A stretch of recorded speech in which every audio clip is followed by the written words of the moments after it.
The past is a mirror to the future. Or so a friend once said to me. I did not believe it then. I do now. The past walks with us. Its face is the face of all those we have hated.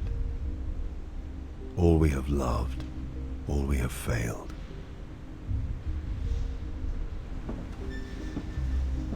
They say that to be an agent of the Imperial Inquisition is to see the true horror of the universe and still have the will to prevail. As with all things, there is another face to the truth. I have looked on the terrors of the universe and cast them down.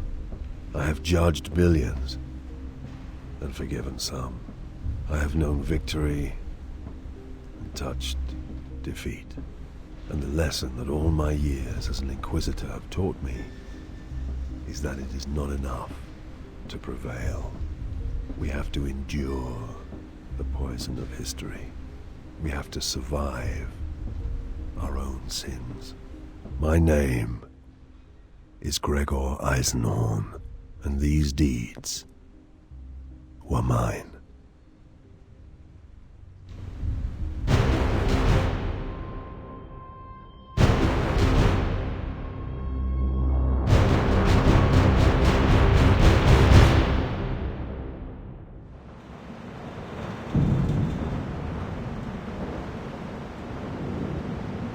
Hunting the recidivist Merdin Iclone, I came to Hubris in the dormant of 240.M41, as the Imperial sidereal calendar has it. Dormant lasted 11 months of Hubris's 29-month lunar year, and the only signs of life were the custodians patrolling the precincts of the hibernation tombs.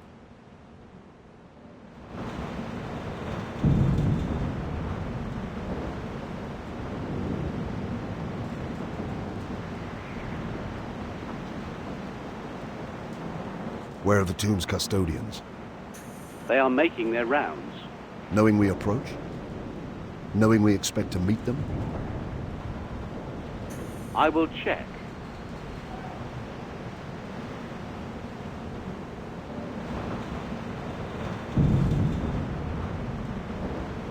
I had heard of the bitter cold and prayed to the Emperor that I would never feel it again.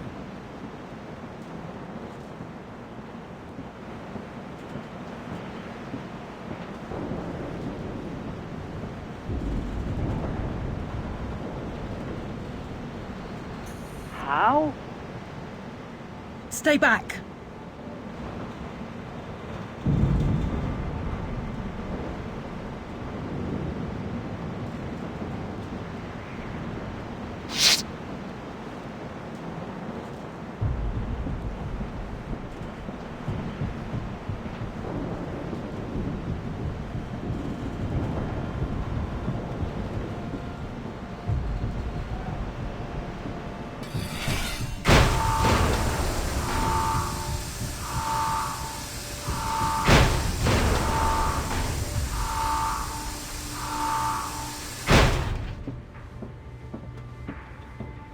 Processional 212 was a hibernation tomb at the west end of the Great Imperial Avenue. It housed 12,142 members of the Hubris ruling elite.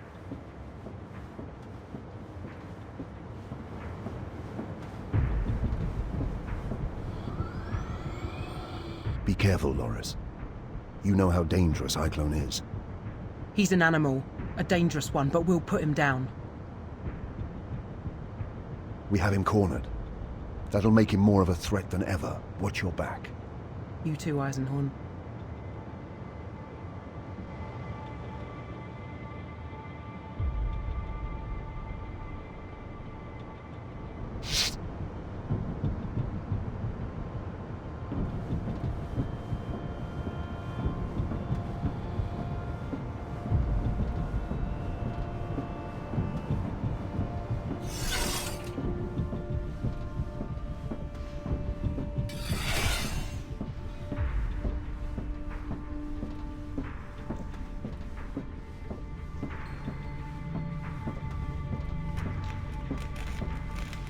I admit I was excited.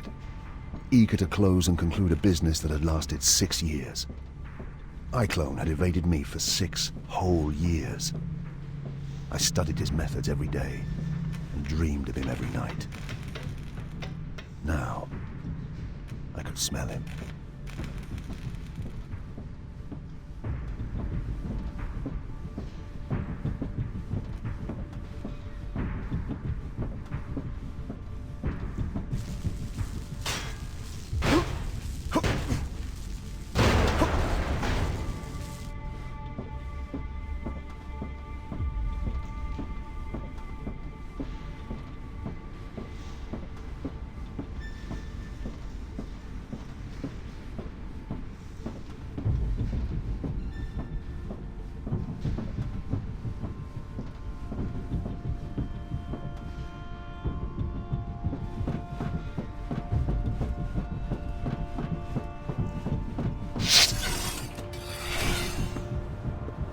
In every direction, rows and rows of ice berths ranged down the smooth basalt chambers. It was like walking into the Imperium's grandest morgue.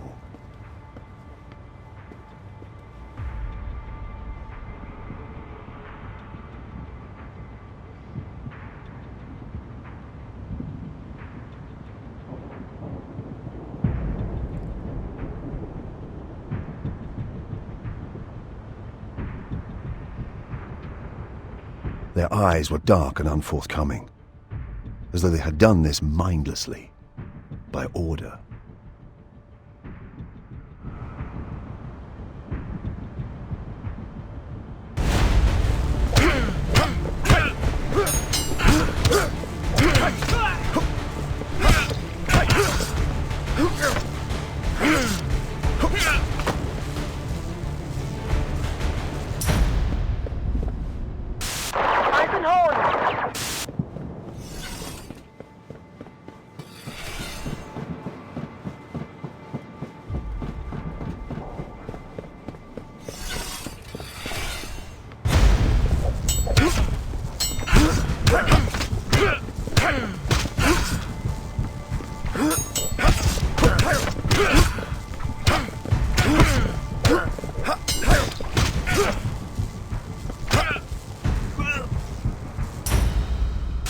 Eisenhorn!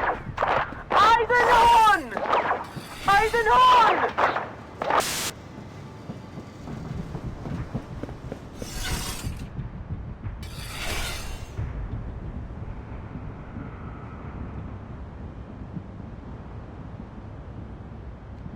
All my life, I have had a reputation for being cold, unfeeling. I am not, but I possess a singular force of will. To feel pain, fear, or grief is a luxury I cannot afford. Throughout my career it has served me well to steel myself against all that this wretched galaxy can throw at me. Loris Vibben had served with me for 5.5 years. In that period she had saved my life twice. When I recruited her from the clan slums of Tornish, it was for her combat skills. But I came to value her for her sharp mind, soft wit, and clear head. I stared down at her body for a moment. I believe I may have uttered her name. I made a promise to myself. I would kill iClone with this gun.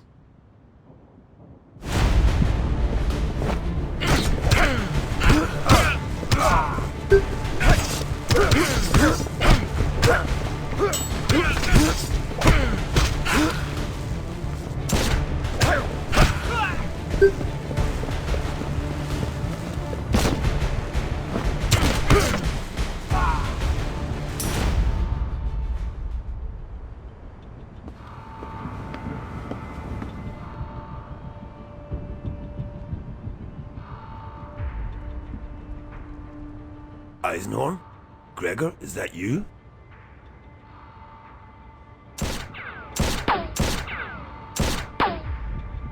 You're dead, you know, Gregor. Dead like they all are. Step out and make it quick. He was good, I'll give him that. My legs actually twitched, almost starting to walk me clear of cover into the open. Iclone was infamous across a dozen settled systems for his mind powers and mesmeric tone. How else had he managed to get these dark-eyed fools to do his bidding? But I have similar skills, and I have honed them well. Show yourself first.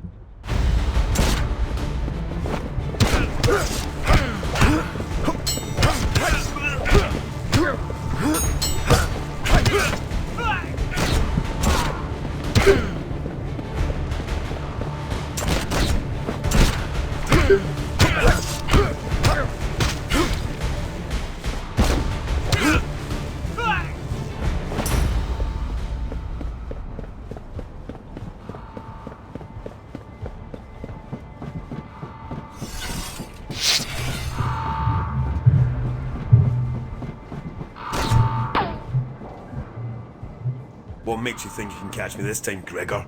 You've failed so many times before.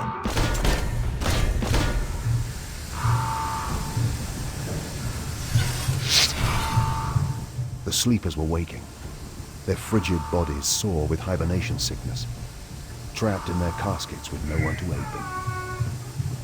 I bid Betancourt alert the custodians. Apparently, relief crews were on their way. But why? Why was Iclone doing this? Admit it, Gregor. You don't want to kill me. You want to join me.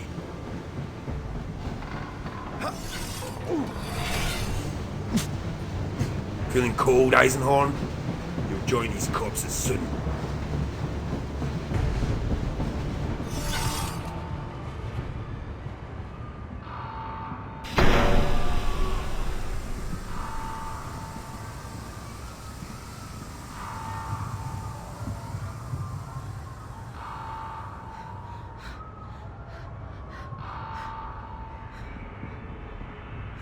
I hesitated.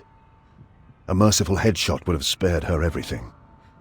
But once awake, the hierarchy of hubris would not understand a mercy killing.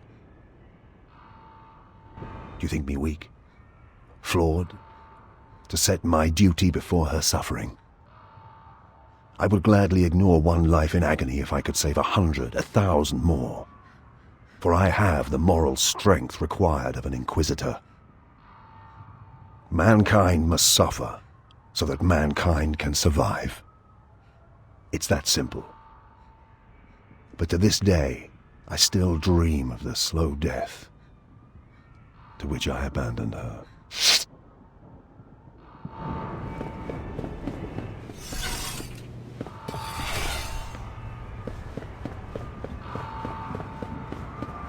The screaming, the pounding.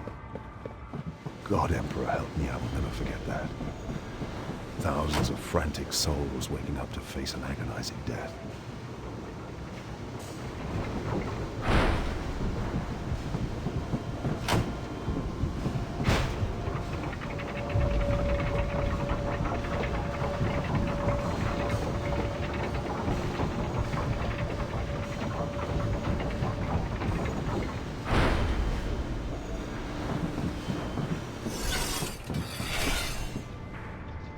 The cryogenerators had come from the ships that first carried humans to this world.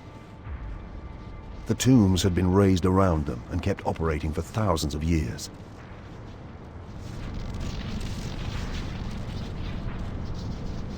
This was where Iclone's men had artificially triggered the revival process. A key component of this mysterious device had been removed.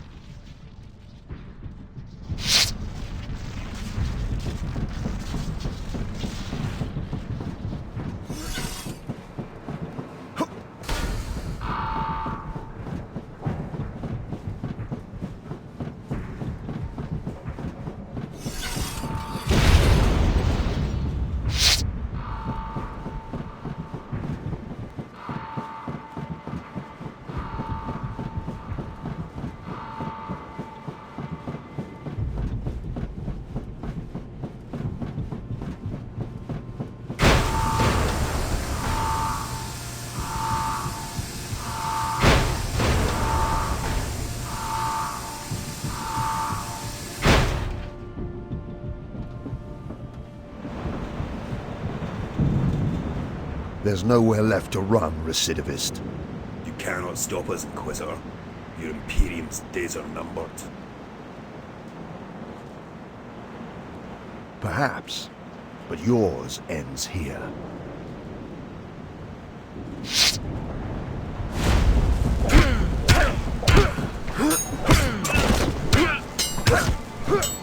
I will make you scream like the girl did.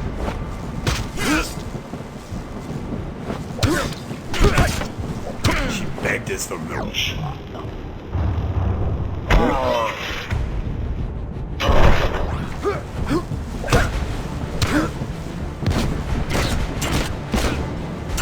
Come join her in hell.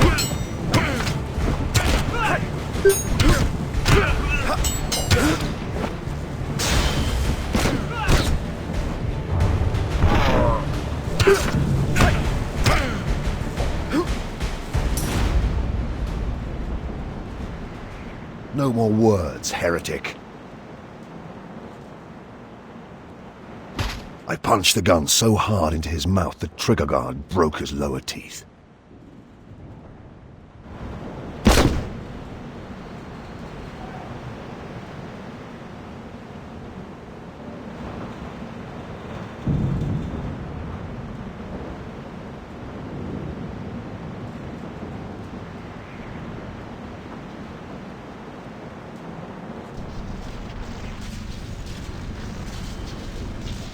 Most perturbatory. Amos? A codifier of unique design, similar in layout to the mind impulse units used by the hallowed Adeptus Mechanicus to govern the linkage between human brain and god machine. It may be illicit or stolen. The Adeptus Mechanicus would be most interested. Either way, they're not going to know about it. This is inquisitorial evidence. Quite so. Where is this off-worlder, this Eisenhorn? Arrest him! High Custodian.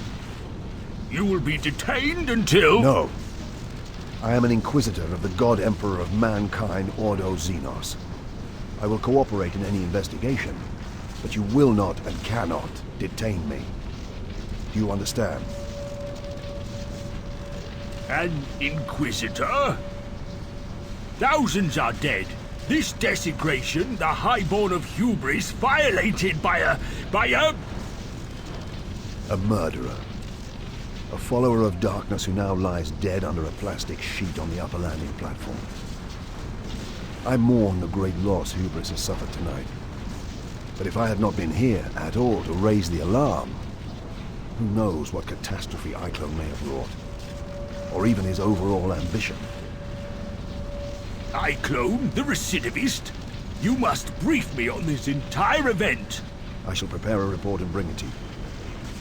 I will have questions for you too, but you have plenty to deal with right now.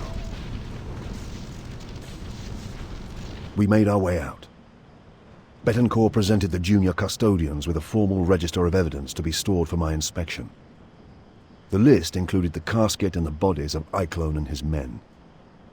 None would be tampered with or even searched until I had looked at them. Betancourt made these requirements abundantly clear. We took Vibben with us. It looked as though we may have had to remain on Hubris for a week, maybe longer if Carpel proved difficult. But the investigation could not wait. As soon as I returned to the gun cutter, I went to see Loink, our astropath.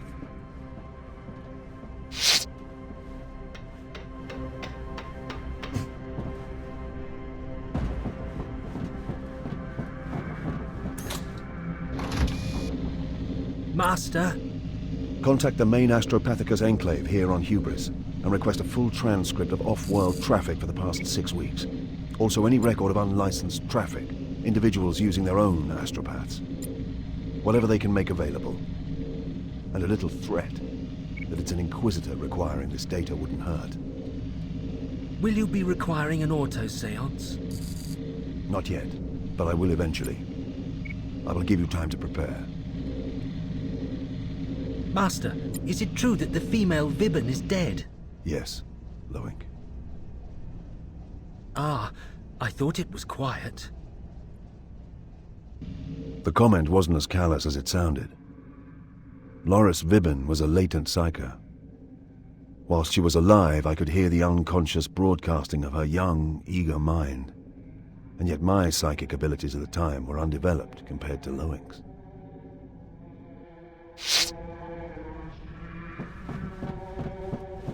Loink, although a young man, was already physically deteriorating from the demands of a psyker's life. He hadn't been with me long. My previous astropath had been killed trying to translate a warp cipher 6 weeks before. I spent an hour with Amos in his cramped, data slate-filled room preparing a report for Carpel. I set out the basic details, reserving anything I felt he didn't need to know. I accounted for my actions. I made Amos check them against local law. In truth, I was bulletproof against local legislation, but I wanted to check anyway. An Amalathian prides himself on working with the structures of Imperial society, not above or beyond them, or through them, as a monodominant might. I wanted Carpel and the senior officials of Hubris on my side, helping my investigation. Although exhausted, I could not sleep before paying one last visit to Vibben.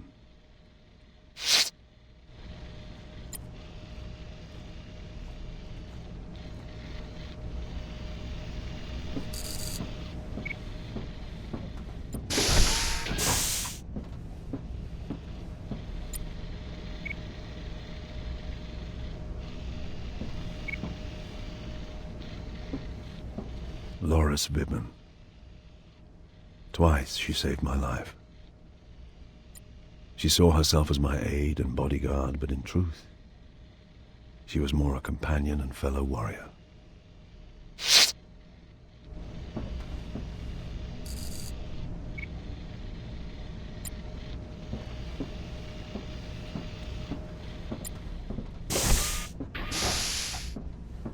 Get ready. Lift off for Sun Dome in 5.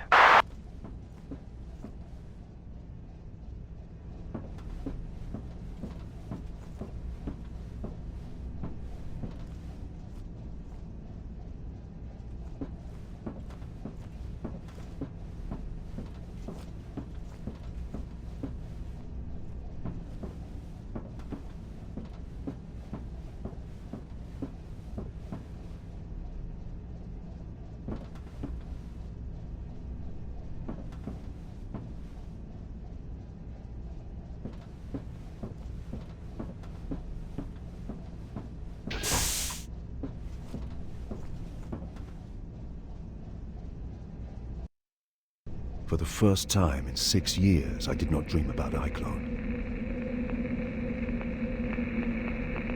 I dreamt of something else.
His blank eyes were empty.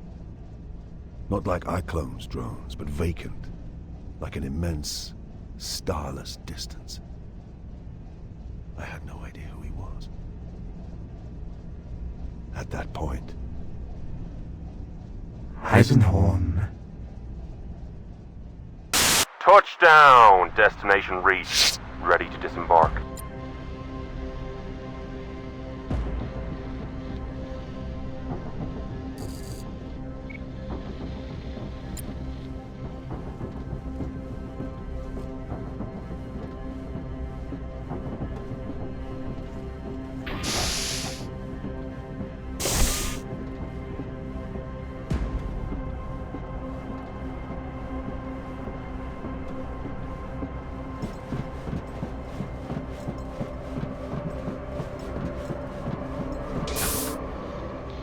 Damn bright place. They have 11 months of pitch dark, so they light their habitat to an excessive degree. They don't get many visitors in this season. Most of the ships here are local, trans-atmospheric. I make 3 non-locals aside from us. 2 trader launches and a private cutter. I'd like to know how that bastard Eiklon got here, and how he was intending to leave again. I'll find out. What about Vibin? Do you know what her wishes were? Did she want her remains sent back to Tornish for burial? I don't know, Eisenhorn. She never told me either. Take a look through her effects. See if she left any testament or instructions. Can you do that? I'd like to do that.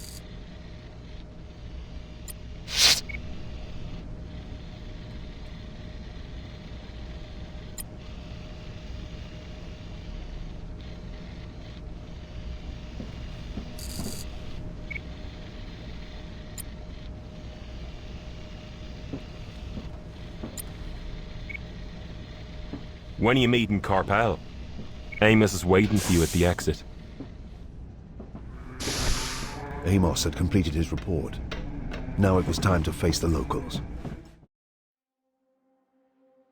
It was a short trip through the overbright streets to the custodial hall.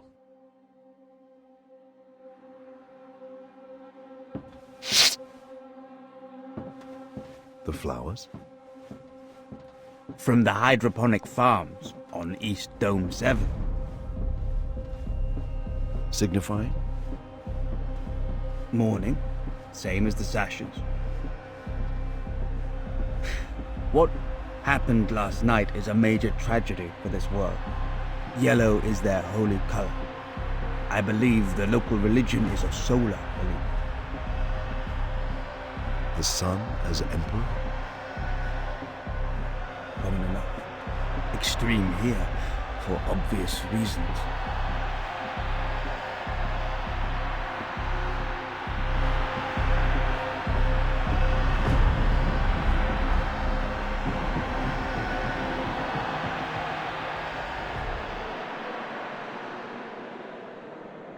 High Custodian. They are all dead. All 12,142. Processional 212 is dead. None survived the trauma. Hubris has my sincere sympathies, High Custodian. Your sympathies? A great part of our ruling elite die in one night, and we have your sympathies to console us. That is all I can offer, High Custodian. Your arrogance astounds me, Off-Worlder.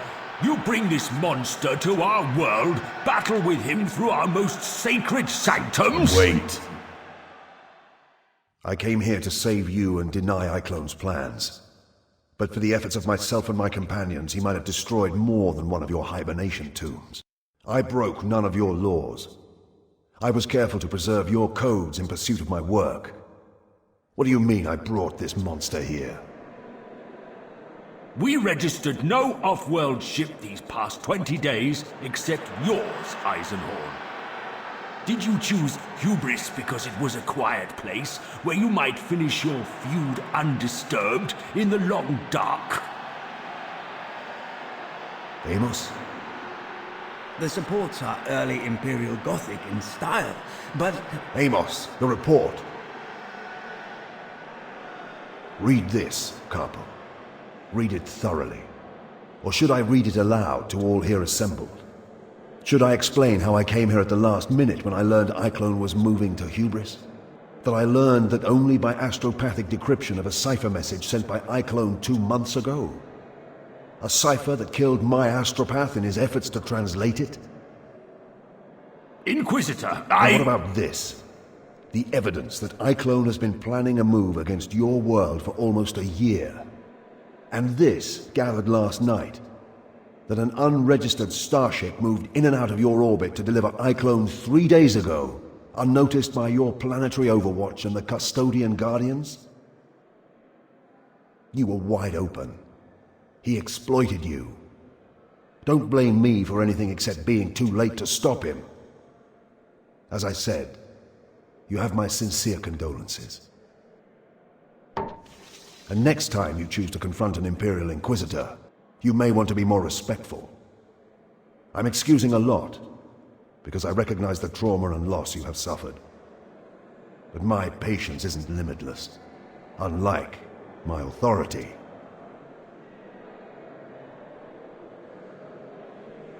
I expect your full cooperation as I extend my investigation. But the matter is over. I want your consent for me to continue, as well as your full cooperation.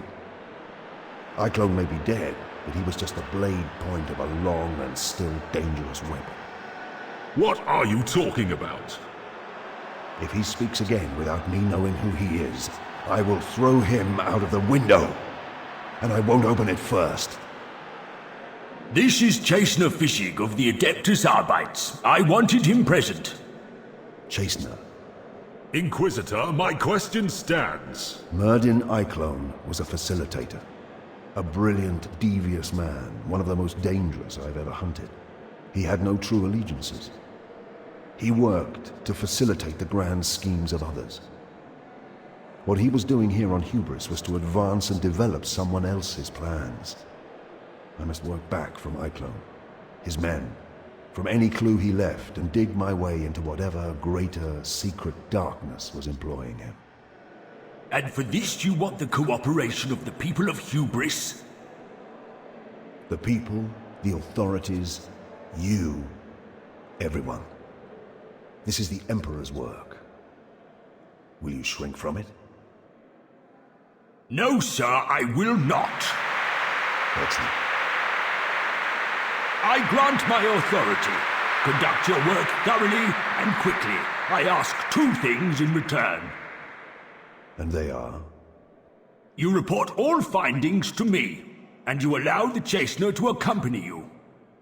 Fishig has the authority of the Arbites. Consider him a local guide. And your ears and eyes. I will be grateful for his assistance. Where first? They wanted blood, I realized. They wanted someone to punish for the deaths, or something to tell to the rest of the population when they woke to this disaster a few months later. I couldn't blame them. Midas, prepare the combat simulator. We have a new crew member. The combat simulator is ready. Okay, Chasener Fishig. Let's see what you've got.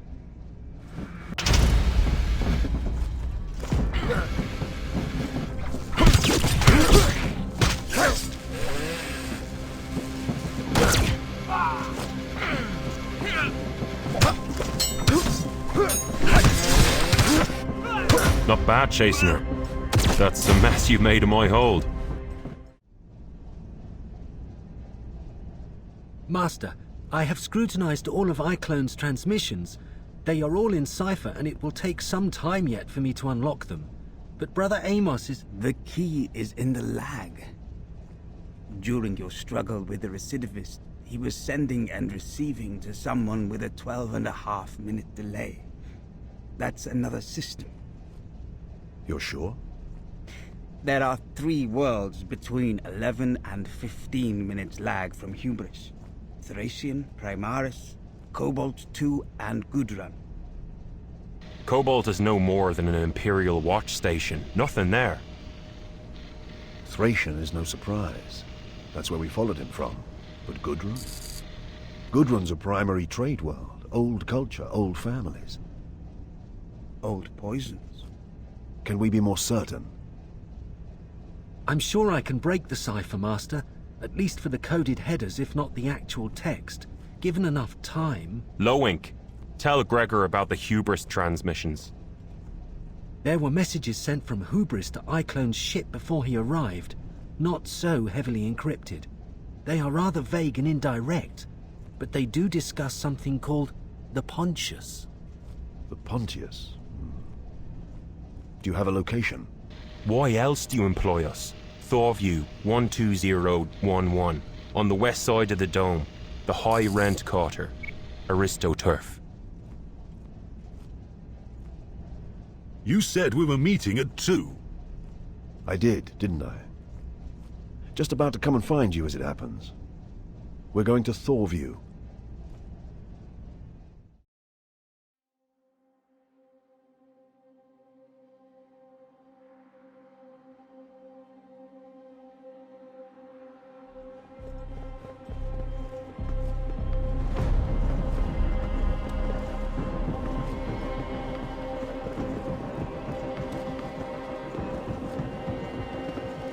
Wait!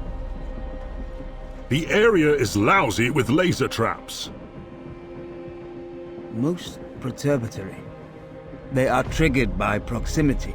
We will need to pick our way through carefully.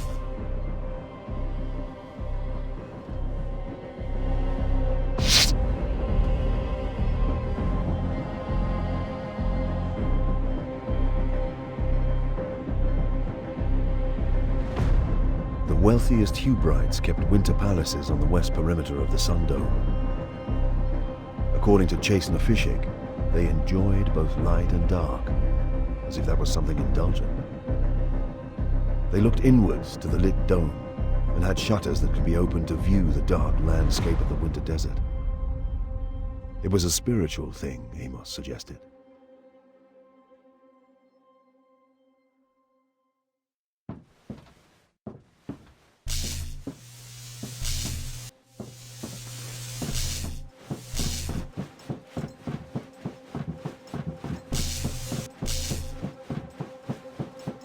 Gregor, you should be able to hack this door's security with the Auspex.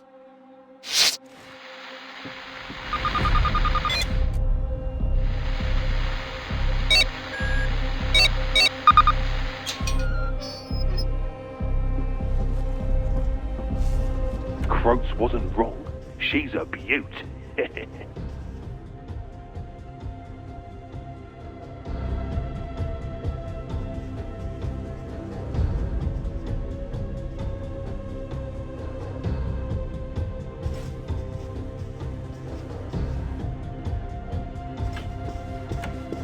Board, board, board.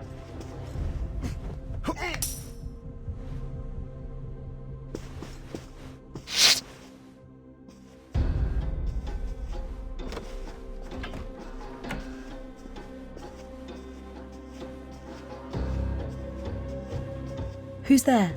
Inquisition. Who's here?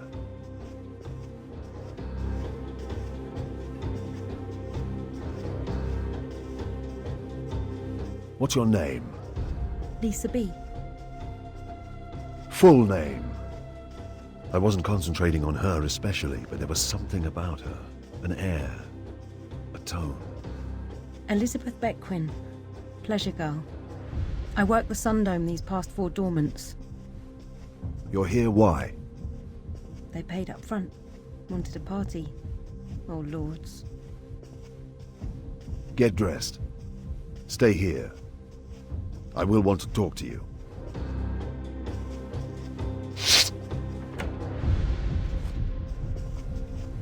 Looks like a study, Inquisitor. We must surely find something revealing here.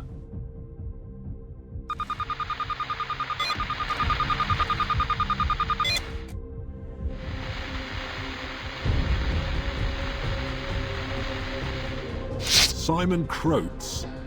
That's not a name I know.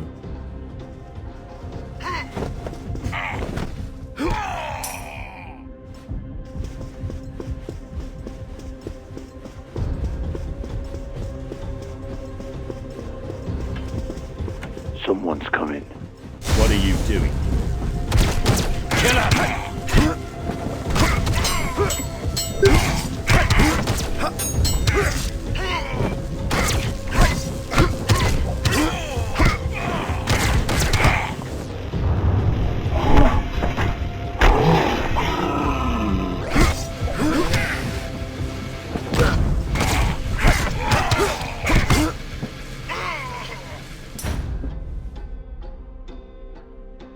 I know some of these men. Those 2 are locals, low-grade laborers. Long list of petty convictions on both. Hired muscle. Seems to be your man's way. The others are off-worlders.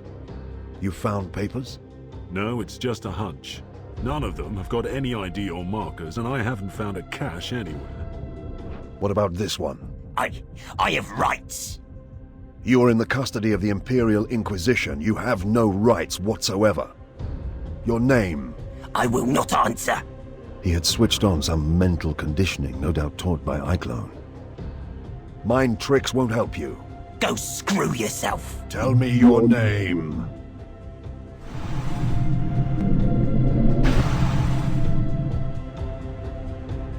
Simon Croats.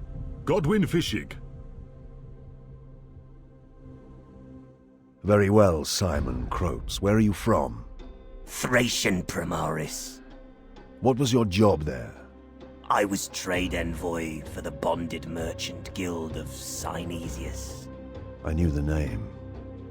Guild Synesius was one of the largest mercantile companies in the sector and had links to the Imperial nobility. And what work brought you to Hubris? That same work. There is always trade to be had. Long-term contracts with the authorities on this world that require the personal touch. And what brought you to these private apartments? Namba Wilk, a local trader. He invited me for a mid-dormant feast. This dwelling is registered to Namba Wilk, a trader, as he says, no priors. I don't know him. What about Eiklone? I don't know any Eiklone. There was a ring of truth to his voice. He may well not have known Eiklone by that name. There is an awful lot of your story that doesn't add up. You're found here consorting with recidivists who we can connect to a planetary conspiracy. There are charges of murder to be considered. We can continue this in far more intimate and comprehensive circumstances. Or you can make me like you by filling in some details now. I don't know what to tell you. Whatever you know. About the Pontius, perhaps?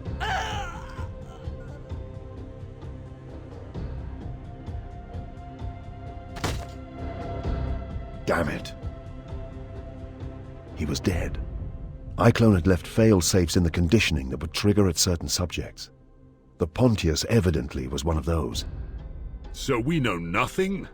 We know a great deal. Weren't you listening? For a start, we know the Pontius is the most precious secret they protect.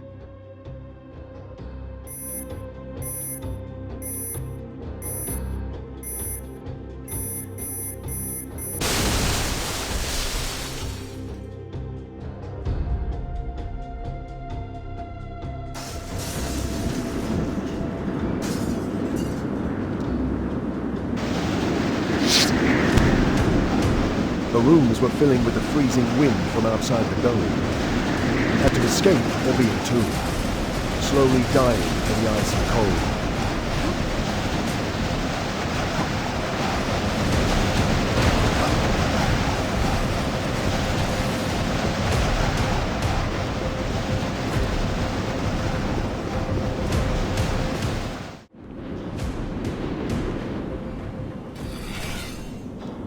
Charges were set off by the same spasm that killed Croats. I realized Fishik was now beginning to understand the resources and capabilities of the people we worked against. Their abominable crime at Processional 212 had demonstrated the scale of their malice. But he hadn't seen that firsthand. Arbeits squads moved into the dwelling and secured it while local Medicaid servitors patched our wounds. We returned to the gun cutter, taking Beckwin with us, but little new information. Save that the bonded merchant guild of Synesius may be worth questioning, and that the Pontius was a name with fatal consequences.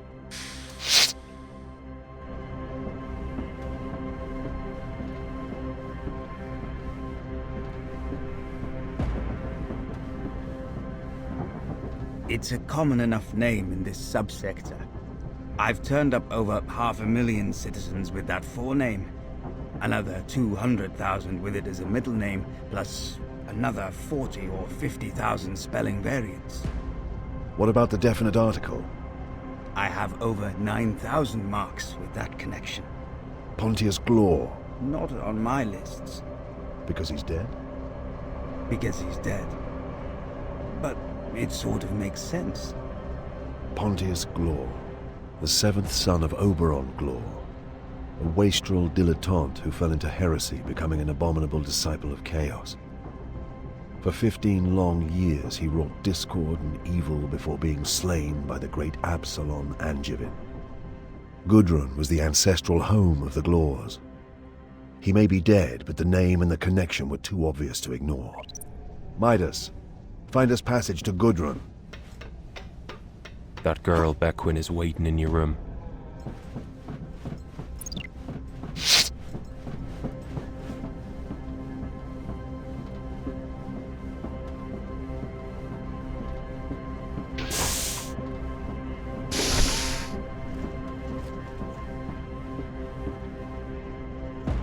The Arbite say they will charge me with murder and conspiracy.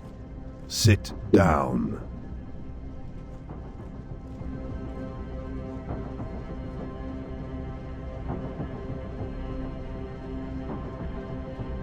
I can make sure the charges are dropped.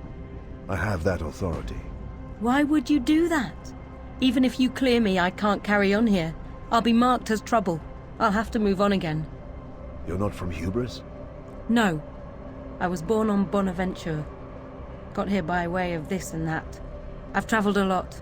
Never stayed put for very long. Because things get difficult. That's right.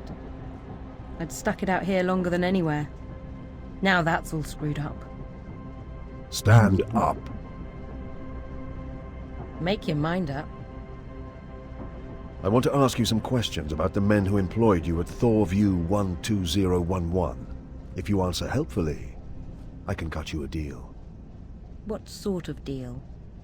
I can take you to Gudrun, or I can offer you employment if you're interested. Employment? Even big bad inquisitors have needs, huh? That's fine. You misunderstand.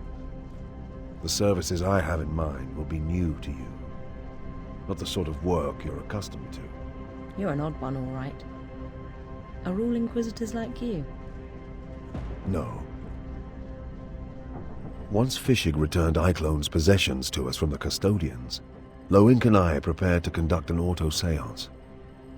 I did not expect to glean much from the process, but it was one of the first techniques I'd learned as an Inquisitor, and it was possible that this close inspection of the psychic residues would reveal something to us. Ready to begin whenever you are, Master.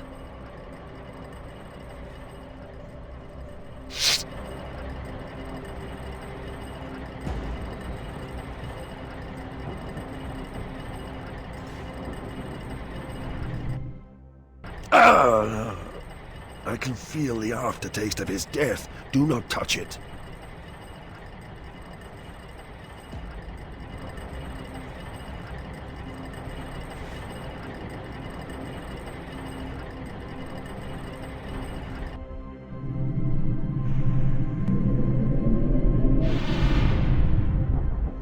This has a thick, gelatinous aura. Loink, amplify me. De Sumner. I hear De Sumner as a barely audible whisper.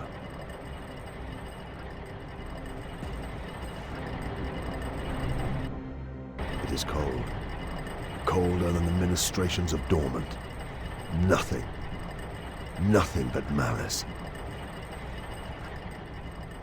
There was danger. Vile danger. From the casket. I felt it. But the whole seance was unseemly, Master. As if distracted and spoiled by some factor. I can explain. The girl we have aboard is an untouchable. Keep her away from me.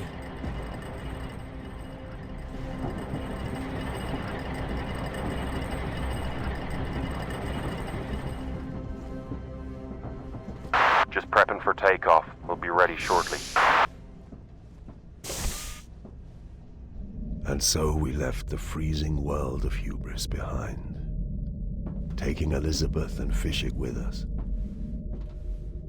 Betancourt piloted the gun cutter up out of the atmosphere to the Essene awaiting above us in orbit. This vast bulk clipper was a trader, running cargoes of fine wine from Hesperus to Hubris.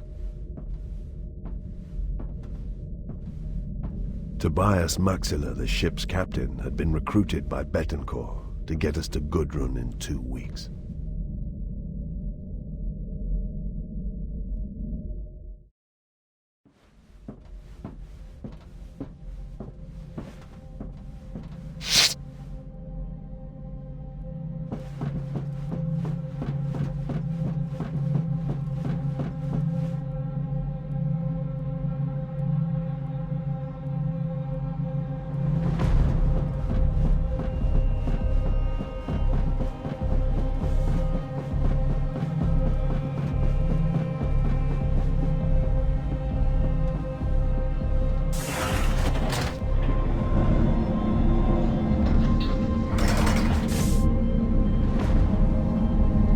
Tobias Maxilla, at your service.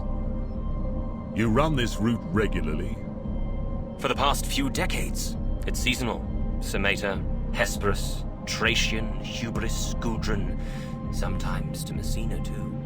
When Dormant finishes on Hubris, there'll be a lot more work there. So you know these routes well? Yes, Chastener, I know them well. I don't think we need to start interrogating Master Maxilla yet, Fishy. It's a beautiful ship, Maxilla. Classic as old pattern, unless I'm mistaken. You are, of course, correct, Captain Betancourt. From the shipyards of Tancred, no less. Wait till you see the staterooms. I have quite the collection of beautiful artifacts. Even some portraits from the Sameta School. I must tell Amos, our savant. I'm sure he will be fascinated. I will happily give him a tour once we are underway. One cannot pass up the opportunity of cultivated conversation. My entire crew is servitors, which makes them more reliable than pure flesh, but somewhat less loquacious. Interesting. You don't trust humans? Inquisitor! It is not a case of trust, simply one of dependability. The Immaterium does not forgive mistakes.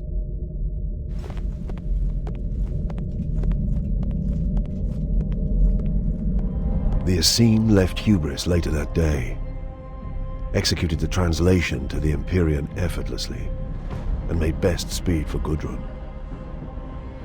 Maxilla provided quarters for us all in his state apartments, but we spent most of our time on the cutter, working. By the 5th day, my sleep patterns had begun to return to normal. Cyclone stalked my dreams once more, leaving the after-image of his grinning face each time I woke. At least I assumed it was his face. Eisenhorn?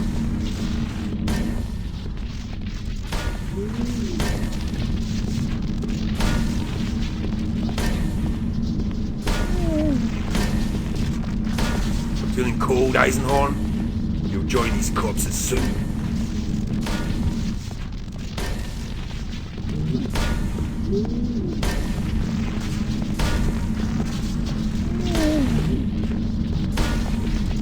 You cannot stop us, Inquisitor. Your Imperium's days are numbered.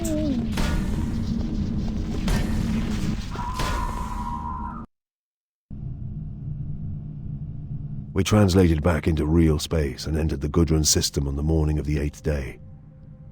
Here at the outreach of the system, we would pay our last respects to Loris Vibben. She had joined me in the first place to visit the stars, and that's where we would leave her. Who was she? A friend. A comrade. Is this how she wanted to go? I don't think she wanted to go at all. Beckwin, there is something I have to tell you. I had been avoiding this conversation. She had no idea that she was an untouchable, a blank. Like all untouchables, her negative presence in the warp rendered her immune to psychic influence, which in turn made her a potent anti-psycho weapon.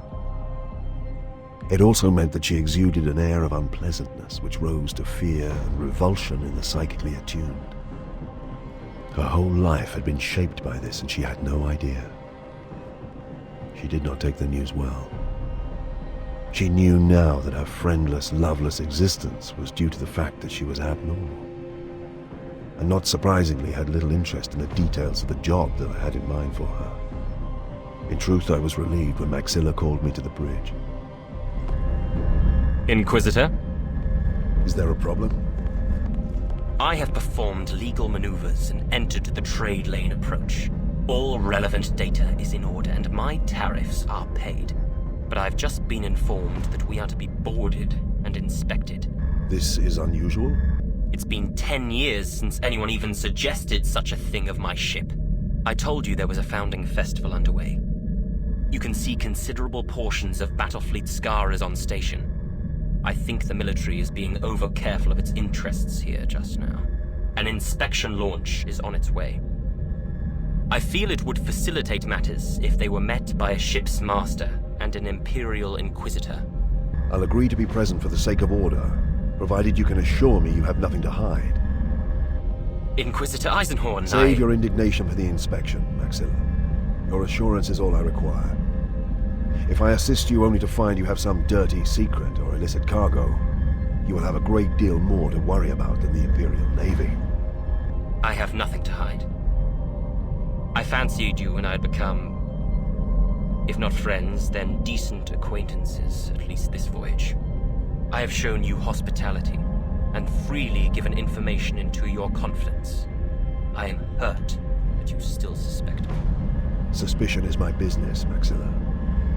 If I have wronged you, my apologies.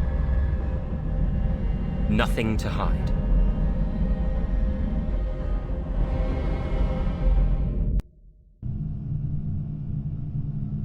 Tobias Maxilla? I am Maxilla. You have been notified that an inspection of your vessel is due. Furnish me with crew lists and cargo manifests. Your full cooperation is expected. You haven't yet identified yourself. We're naval security. You could be anybody. I am Gregor Eisenhorn, Imperial Inquisitor. We will do this correctly, or not at all. You're Eisenhorn?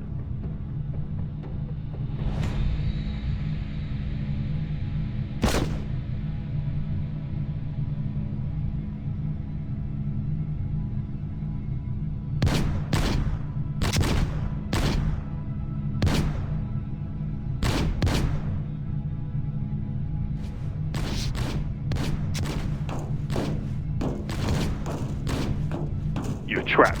Make it easy on yourself.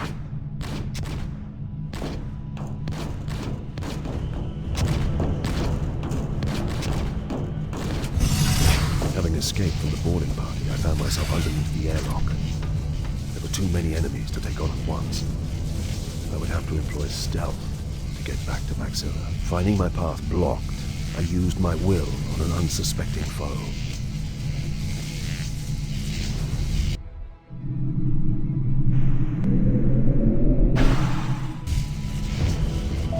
What have I done?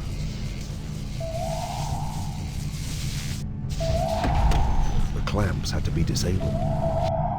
Alpha 2, come in. What's your status? Alpha 2 to command. No sighting. Stay alert. He's here somewhere. Spread out. Don't let him escape. Watch your back, she's close. I can feel it.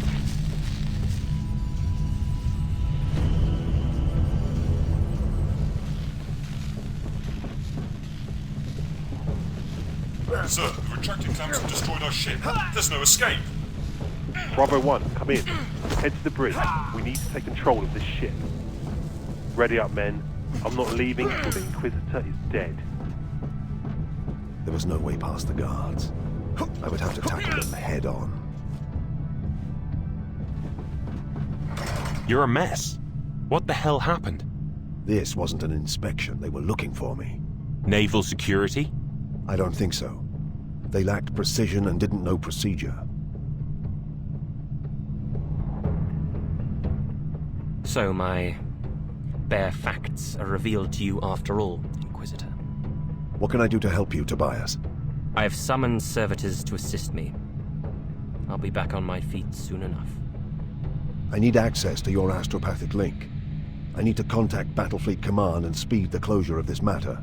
These men weren't a naval security detail. Deserters, sir. Deserters? From the guard levies.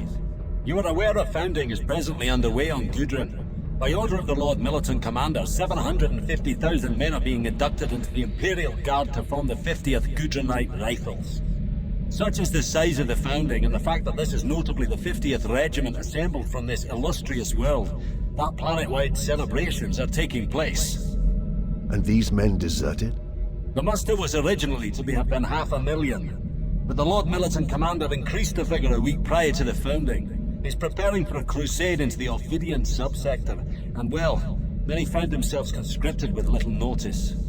Between you and me, the great festivities are partly an attempt to draw attention from the matter. There's been some rioting in barracks at the founding area, and desertion. These are regular draftees? Infantrymen? Yes. Who could fly a pinnace? The ringleader, one John O'Lingard, was a qualified orbital pilot. Worked on the ferries, as I said, a regrettable combination of events. What about the demand for the inspection? That came from the pinnace itself. Entirely unofficial. They spotted your ship and improvised. I don't know who these men are. They may indeed have been guard draftees, but someone set them on this course to find me. Someone who covered their movements, provided materials and transport, and authenticated their business with this ship. Someone either in the battle fleet, or with an outrageous amount of access to its workings. No other explanation fits. You're talking of a conspiracy? I'm no stranger to underhand behavior, Medalthine. Nor am I unduly perturbed by attempts on my life, but this shows me my enemies are even more powerful than I suspected. My lord, I trust this matter is still held in the highest confidence. Sir, yes, sir. The Lord Procurator recognized its delicacy.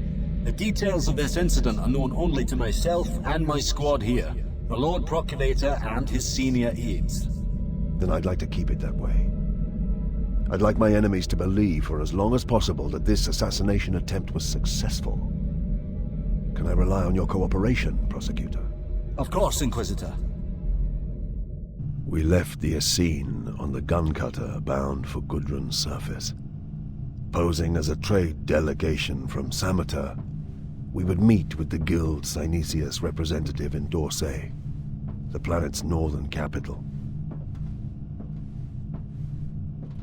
The ship which transported Iclone to Hubris was docked in the festive capital, and according to Maxilla, its master, Efreed Tanokbre, was planetside. Betancourt went off to investigate, leaving us to our rendezvous with the Guild Synesius representative at the Dorsey Regency.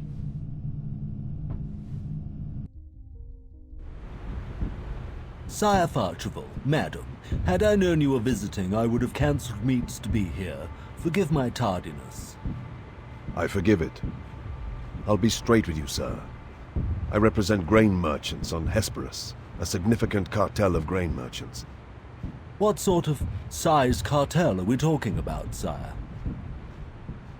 The entire western continent. And you offer?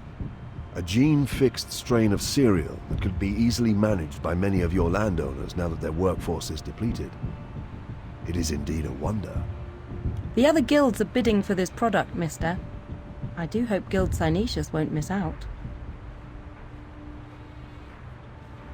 Is this Xenos cultured?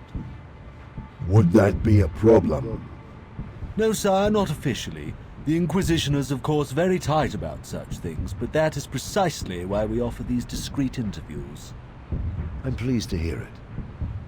So a Xenos-cultured cereal strain would not be hard to market? Naturally not. There are collective enterprises eager for assured crop yields, especially those hothoused by alien technology. Good, but I want the best return. Simon told me that House Glor should be the first to approach. Simon? Simon Croats, the Guild Synesius envoy I dealt with on Hesperus. Quite so. You wish me to arrange a trade meeting with House Glor? I think that's what I said, didn't I?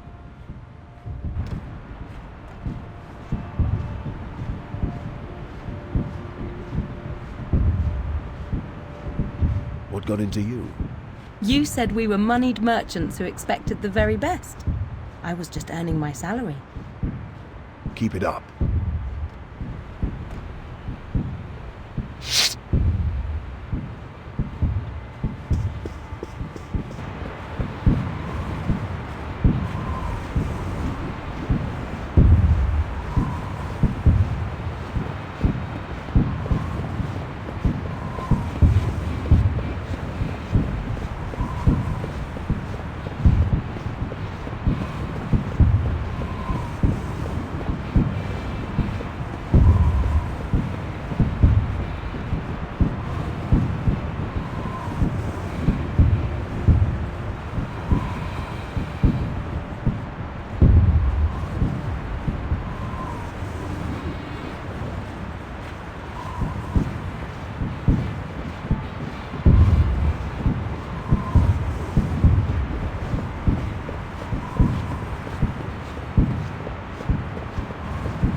But he wasn't interested in taking on a cargo of Farkival or anyone else.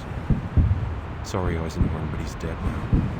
He made the mistake of trying to lose me in a rowdy crowd of drunken conscripts. No matter, Midas. Tomorrow we visit the House of Glory.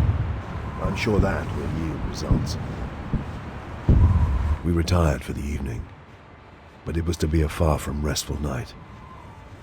In the small hours of the morning, I was awoken by a voxed whisper from Betancourt. Aegis. Rosethorn. Rosethorn reveal. Spectres invasive. Spiral vine.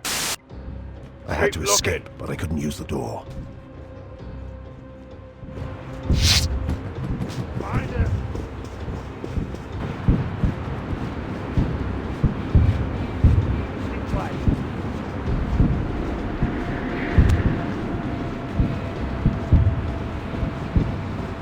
Who could have tracked us to the hotel had our cover been blown?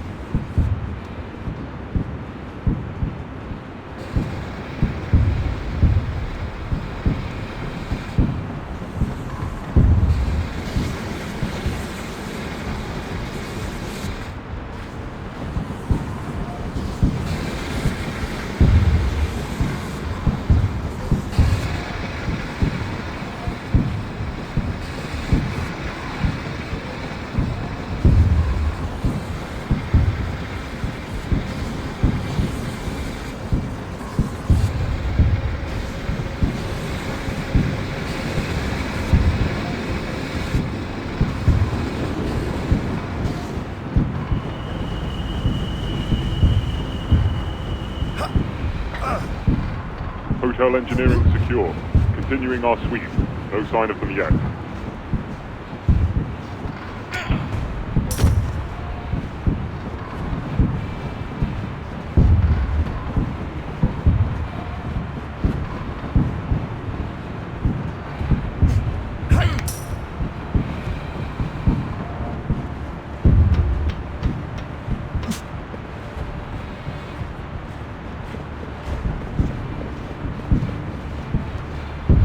Still quiet out here, sir. Nothing to report. Maintain lookout. I'll be down shortly. Eisenhorn, be careful. The garden is swarming with assault troops. I should be able to get into a position to support you.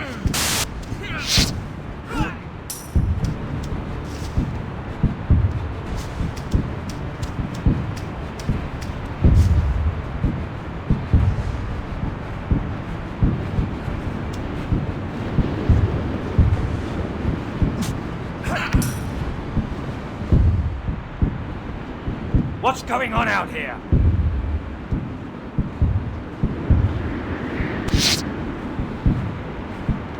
Squad 1, report. Intruder! Hey, stop!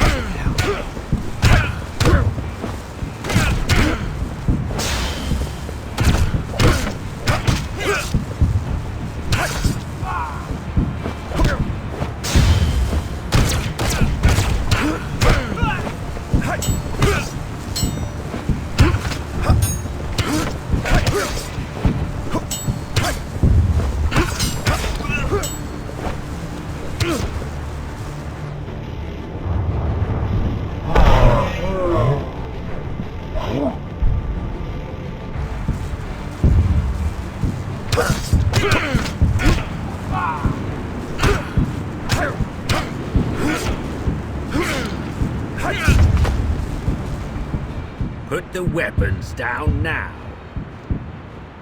You resist? You have made a mistake, a fatal one. I have no doubt. I am Inquisitor Commodus Volk. Well met, brother. We have a conflict of jurisdiction.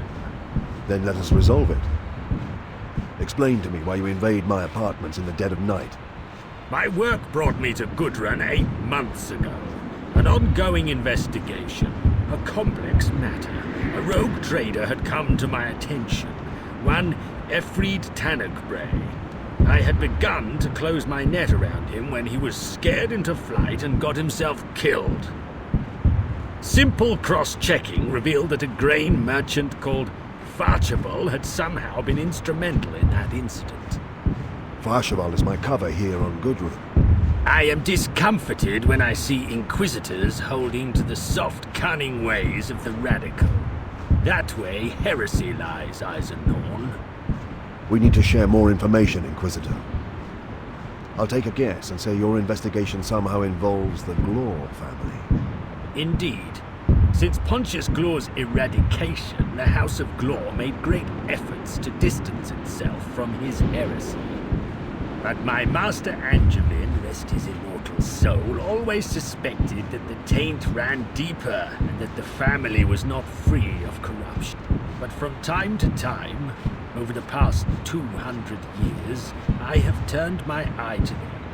15 months ago, I uncovered traces of a cult of great scope and power, old and hidden, stretching across many worlds. Some traces led to Gudrun.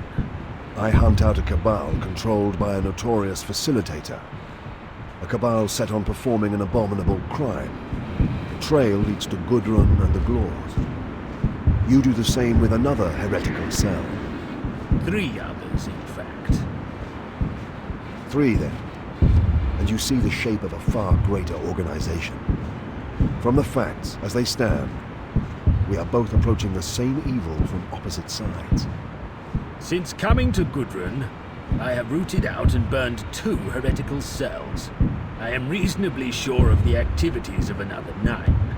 For months they seemed bent on preparation for some event. Abruptly, a matter of weeks ago, their behavior changed. This would have been around the same time as your confrontation on Hubris. Iclone's undertaking was also great, with extensive preparatory work. Yet at the 11th hour, something either went wrong or plans were suddenly changed. Though I defeated and destroyed him, his plans were really thwarted by the fact that the Pontius didn't arrive. What has your work revealed of House Glor? I have visited them twice in 3 months. On both occasions, they have made every effort to answer my questions, allowing me to search the estate and their records. I have found nothing. I fear perhaps that is because they know they were dealing with an Inquisitor. Tomorrow, Sire Farchibald has a trade meeting with the Glors of their estate. The Inquisition has a duty to stand together, firmly, against the archenemies of mankind.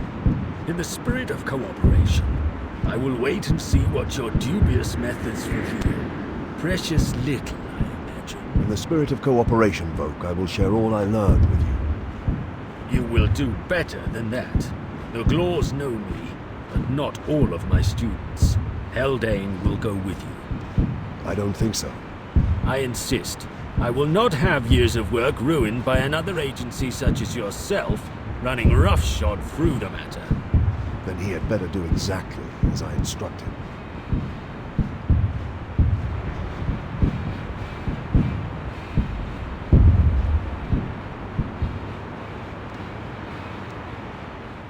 We left Dorsey for the Glor Estates the next afternoon at 4.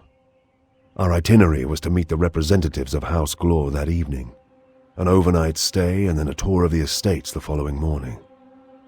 After that, negotiations if both parties were still interested.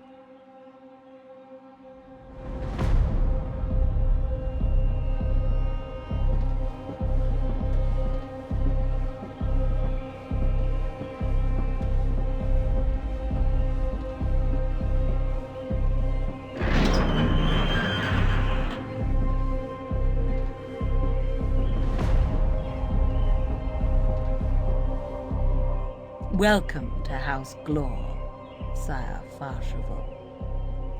My lady, Michaelis. If you would kindly follow me. I trust that your journey was pleasant. We find that the weather here is so much more clement than at the coast. I'm sure you will find your stay here most relaxing compared with Dorsey. I hear that the city is simply pandemonium right now, what with all the martial celebrations.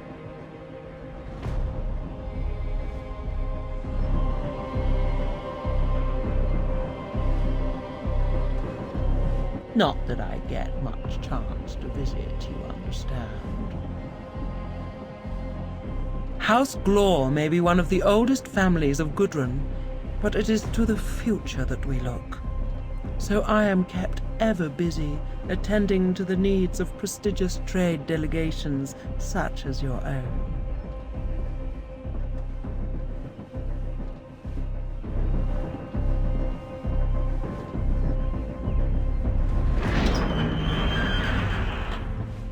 I have seldom seen such extravagance and riches outside of an imperial court, or Tobias Maxilla's staterooms. The grandeur of the house itself and its ostentatious decorations spoke of a family as wealthy as it was old.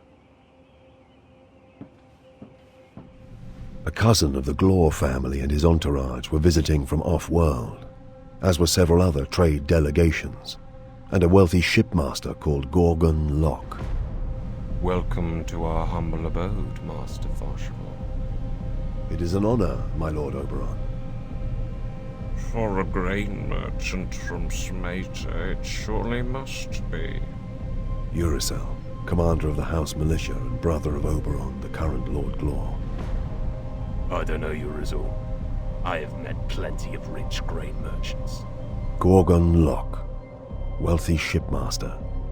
But how many with such intriguing female company? And Ecclesiarch Datso, representative of some missionary order from the sub-sector Edgewell Damas, which House Glor was sponsoring. This would be a long night. Well? We ran sweeps of this wing while you were at dinner. Most of the rooms were spy-wired with vox feeds and a few picked sensors. Haldane has set up a small jammer to blind the spyware in our suite. To probe beneath the manor, we need to bring the gun cutter in closer, but we can't do that while their long-range scanners are active. If you can get to the top of the East Tower, you should be able to disable their scanners. As far as we can tell, it's possible to get to the towers across the roof, but there are servo skulls patrolling constantly. You will need to be very careful. If I'm not back in an hour, you can start to worry.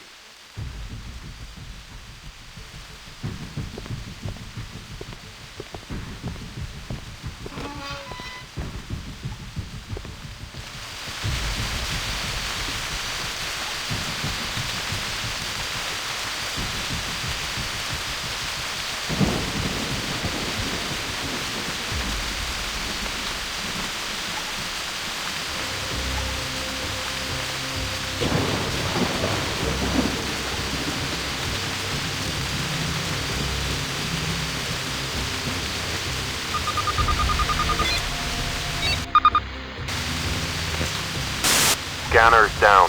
Moving the gun cutter into position now. Eisenhorn, they have some kind of jammer operating. Its disruption signal is emanating from the guardhouse. You should be able to see the building. We won't be able to scan anything until it's gone, I'm afraid. You'll have to find some way down. Sorry, Gregor.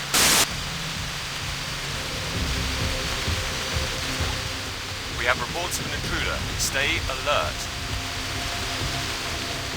And we're in. You're dead close, Gregor. There's an entrance just by your present position, but it could be concealed.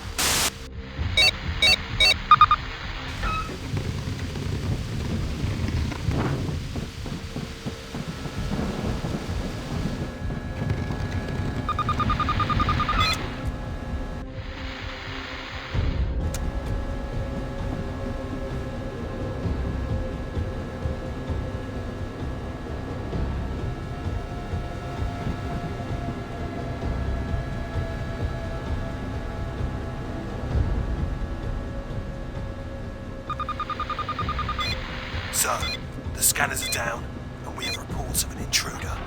Lock this wing down and put extra patrols in the gardens. Should we inform the Glors? No, they don't want to be disturbed. Find who's responsible. I want their heads or it's ours.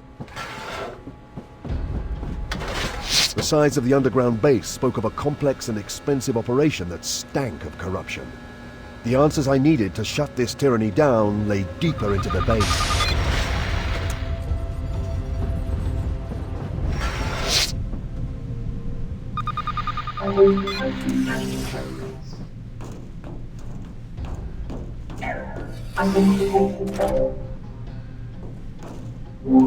Chamber turret active.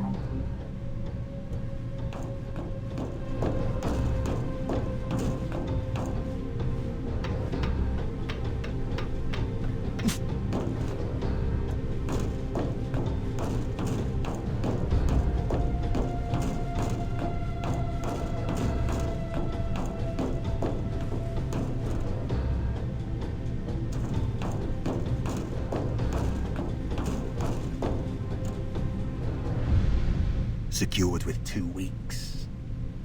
You said that a month ago. What's the matter? You trying to inflate your fee? I'm just trying to explain the delay. They're a difficult enough culture to deal with at the best of times. That's why we pay you. But we won't stand much further delay. We've invested a great deal in this matter. Time, funds, resources. It's meant holding back or cancelling other enterprises. Some of them very special to us. You will not be disappointed, Lord. The Archeo-Xenon provenance of these items speaks for itself. The Saruthi are serious about their offer.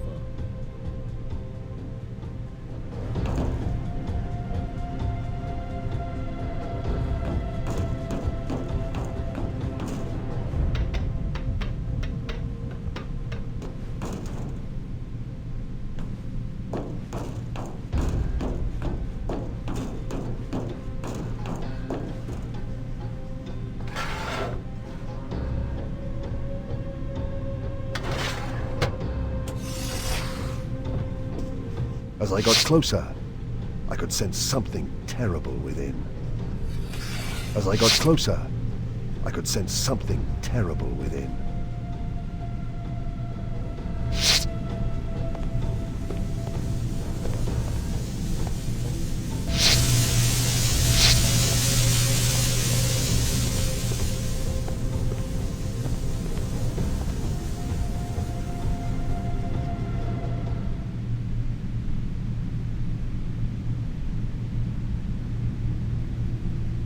Step away from the Pontius scum. Don't make me repeat myself.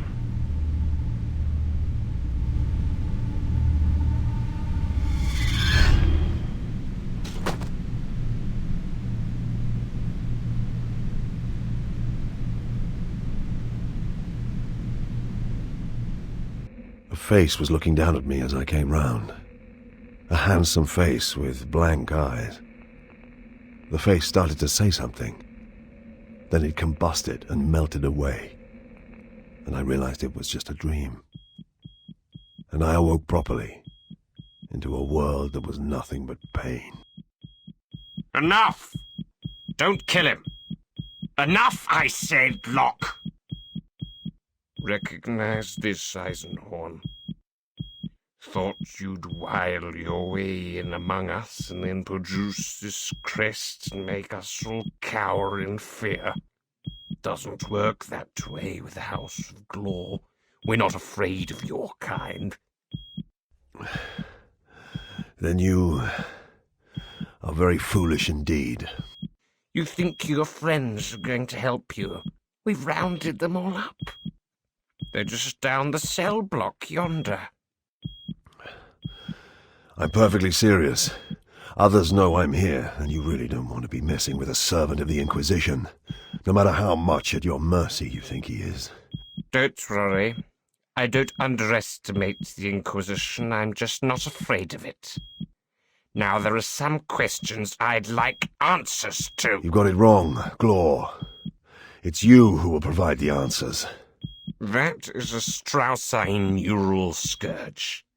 Our friend Mr. Locke is quite an expert in its application. We were delighted when he volunteered to run this interrogation. Educated man like you knows all about pressure points. So does Strossi. But they like to do more than tap them. They like to burn them out. I studied with one of their sacred torturers for a year or so. This grip, for example, the one that's choking you. It's also paralyzing your respiratory system and stopping your heart. Just like that. I can stop your heart, burst your brain, blind you, so play along! I could barely hear him. Blood was drumming in my ears, and explosive light and color patterns were fogging my vision. He's halfway to death. I told you fools I wanted answers. Ask me yourself. What brought you to my house, Inquisitor? The Pontius. It was a gamble, and I wasn't hopeful. But there was always a chance that the very word might auto-slay them as it had done Simon Croats in the Sundome on Hubris. As I suspected, it didn't. You came from Hubris. I stopped iClone's work there. It was aborted anyway. What is the Pontius? If you don't know, I'm hardly going to tell you. I don't think he knows anything about the true matter. But I want to be certain. Can you be trusted to work efficiently, Locke?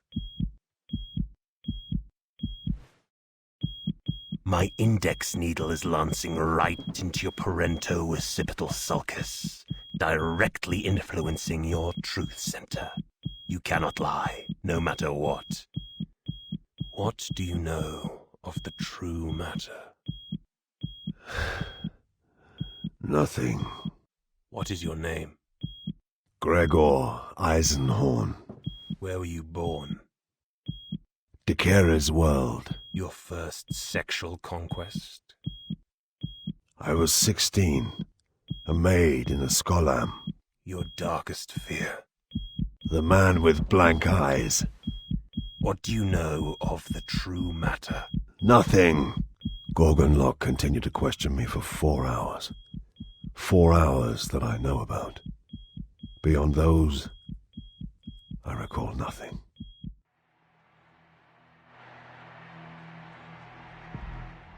Lie still, Gregor. You're with friends. Lay still, old friend. You know me, Amos.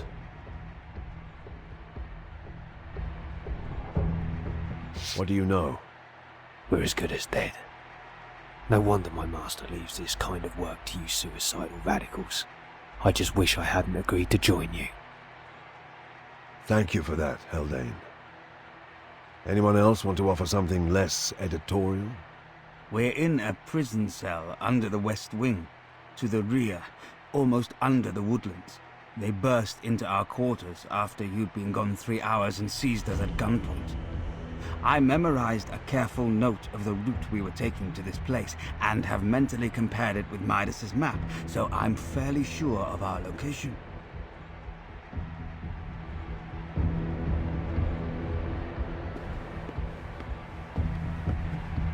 Are you really an Inquisitor, Sire Archibald? Yes, I am. My name is Eisenhorn. We're dead. You've taken us to our deaths.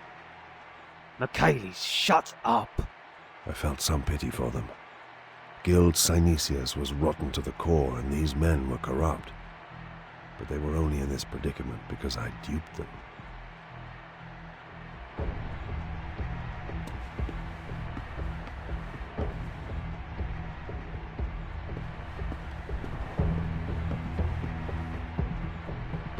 What is it? Admilodox, a 10-gram dose. You look like you need it. I don't use drugs. Admilodox is a painkiller and a mind clearer. I don't care if you do drugs or not, I want that in your system if that gate opens.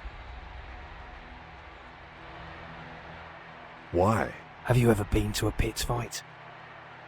Prove yourself.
The Inquisition will show you no mercy.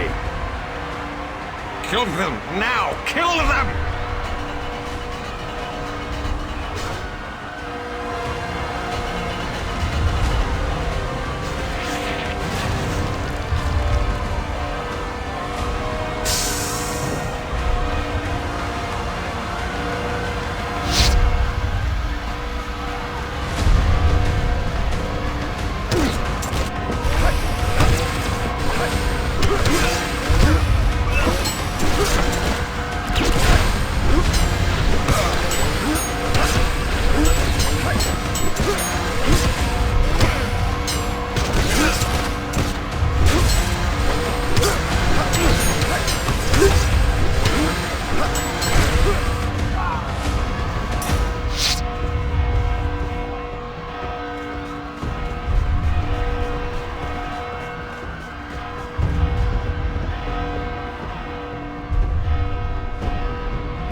There's no escape, heretic.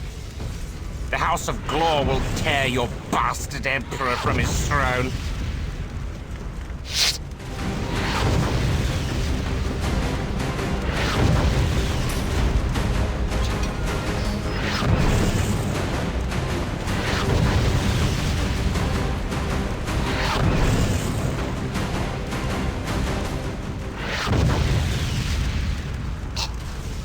Use your last breaths wisely and unfold your truth to me, or the Inquisition will teach you pain that Gorgon Lock has yet to imagine. You cannot even begin to imagine the imperial misery House Glor will wreak. The worlds of the Imperium will blister and burn before Oberon and Pontius. Exalted will be the great darkness of Slaanesh.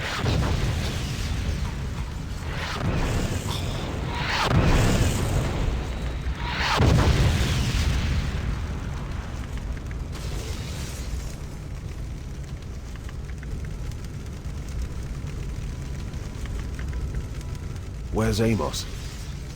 The girl? Last I saw her, the Savant was bustling around somewhere making notes. I haven't seen Elizabeth since we freed them from the pit. Oberon Glor? No trace. Gorgon Lock? The churchman, Datso? They're all probably cinders in the craft that tried to escape. Decoys. The Glavian is right for my money. I'm glad naval security could serve you here, Inquisitor Eisenhorn. I hope it's restored your faith in the battle fleet. I liked him. An honest man doing his best amid the conflicting political interests of Battlefleet Command and the Inquisition. In later years, I would come to value all Madothine's honesty and discretion immeasurably. Now whose methods seem wise? Voke had brought a staff of nearly 50 with him. They had stripped the noble house of every shred of evidence they could find. Much has been deleted, dumped, or burned. Much else is encrypted. Iclone's mission to Hubris involving the Pontius was clearly important to them. But Oberon Glor told me explicitly that said endeavor had been aborted. Cancelled, because something more vital had come into play.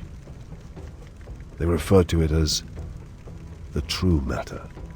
It would explain why your foe Iclone was abandoned. After all his preparations, the Glors failed to deliver the Pontius as they had promised. That fits. Datso and the shipmaster Locke were clearly deeply involved in this true matter. We need to establish more facts about them. They mentioned the Saruthi. A Xenos breed, outlying the subsector. Little is known of them, and contact is forbidden. The Inquisition holds several investigations pending, but their space is uncharted. But a rogue like Locke may well have established lines of contact with them. Ordo Xenos must begin a survey of the Saruthi, but for now the matter is closed. How do you reason that? House Glor is destroyed. Its principal members and co-conspirators are slain. Whatever they were planning is finished. I didn't even begin to argue with the old man. Voke was sure of his facts. His main failing, in my opinion. He was wrong, of course. I had returned to Dorsey in the care of the Imperial Hospice, where my many wounds and injuries were treated. Most of the cuts and gashes were superficial. Locke's work on me had left deeper scars. My face, they could do nothing with. Locke's promise had been lasting. I would never smile again, nor make much of any expression. Amos visited me to source information concerning the Glor's Confederates. The Ecclesiarchy had no record of a churchman named Datso. But I remembered that he had links to a missionary order sponsored by the Glors on the Edgeworld Damask. Astrogeographically, it lay just a few months' passage spinward of the uncharted regions of the mysterious Saruthi. Loink extracted from my mind a likeness of the pipe-smoking man. The image was copied and circulated through all branches of the investigating authorities. Loink recovered an image of the Pontius, too, by the same means. Amos confirmed that the strange artifact was precisely the correct size and dimensions to fit into the cavity in Iclone's casket. The one recovered from Processional 212. This was what Iclone had been awaiting. What the mass murder in the Hubris Ice Tomb had been for. On the 10th day, a catastrophic series of incidents began to unfold. It began with the Ultima Victrix exploding at anchor above Dorsey. In the ensuing chaos, Battlefleet Scaras waged war against itself. 6 ships were lost, and Captain Estrom's mobile battle group mysteriously vanished in the confusion.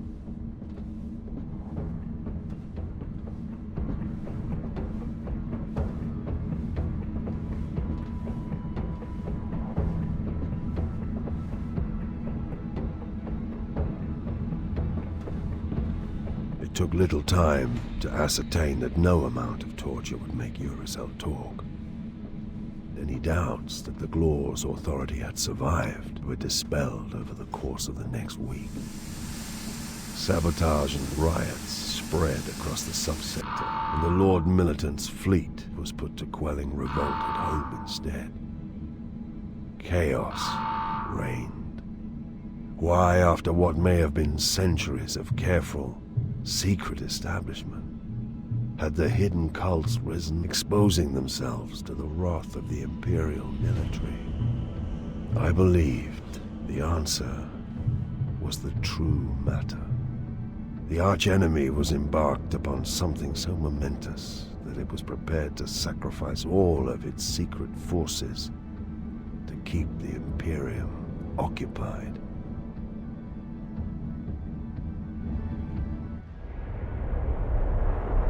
Damask was a harsh frontier planet at the very limit of the Helican subsector, one of 100 worthless, seldom visited places, and the location of the mysterious Datso's supposed mission. I've been sectioning the landscape as you requested, Inquisitor. The atmosphere is hindering my scans, but I'm getting there.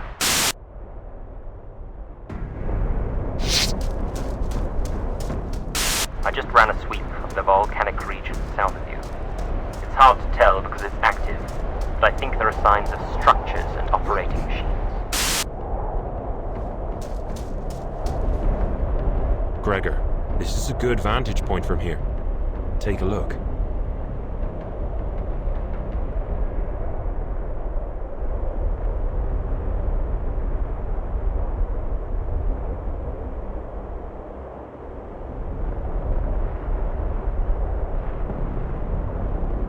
What the hell was that? A giant. A horned giant in jeweled metal. God, Emperor. But it's huge. Rosethorn. Now is not a good time. The monster looked like he'd stood immobile in that spot for 1,000 years. Just a glance at him inspired terror and revulsion, involuntary feelings of dread that I could barely repress. A space marine, from the corrupted and damned Astartes. A chaos marine. Let's find a way down. Sanctum. Sanctum meant that he detected a ship or ships emerging from the immaterium into real space, and was withdrawing to a concealment orbit behind the local star. Which meant that all of us on the planet were on our own.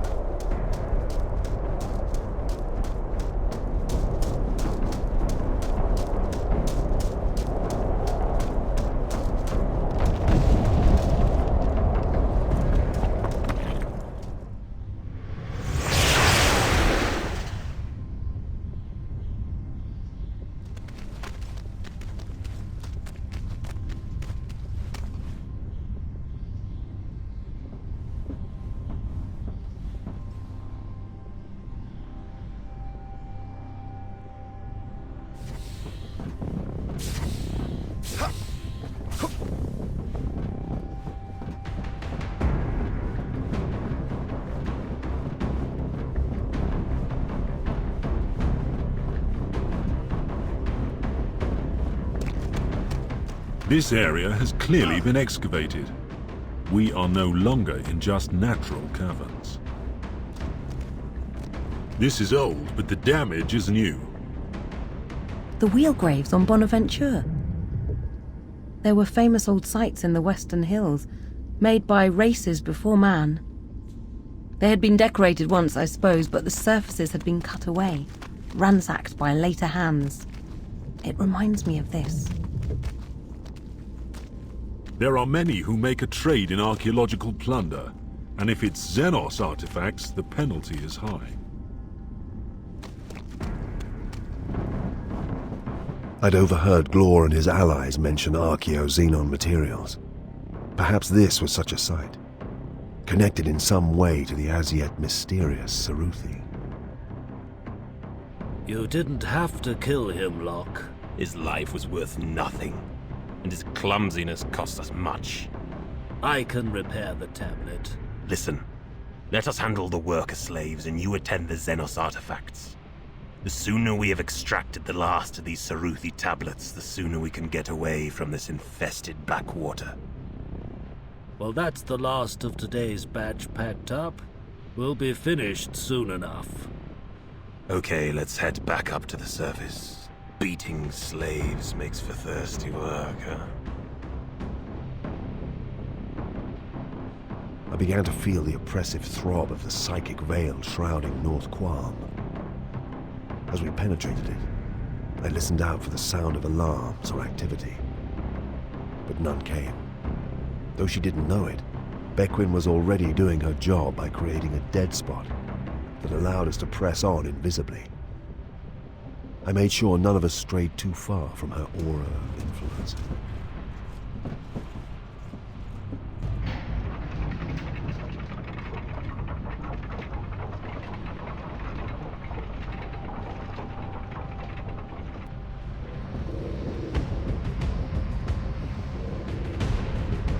Without speaking, I could hear his voice in my head. His presence was so foul, I barely managed not to vomit. You will not deny me any longer, you human filth. You will show me respect, Mandragore. Respect. My masters await the perfect completion of this task. They will not idle their time while you vermin You will abide by our pact. You will keep to our agreement.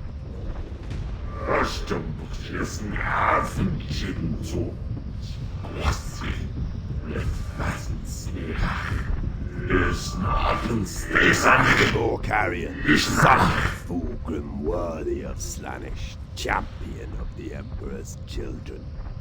Your presence here honors us, but you will not seek to harm us. Never raise your hand to us again. Never. Datso was simply the most potent psyker I had ever encountered. With his mind alone, he had forced down one of the vilest of the traitors, a space marine sworn to the corrupt service of chaos. Eisenhorn. In that second, I realized that wherever Bequin had gone, it had left us exposed, outside the veil of her untouchable aura. This way. Find him! Where is he? Nothing. What are you waiting for? Kill them!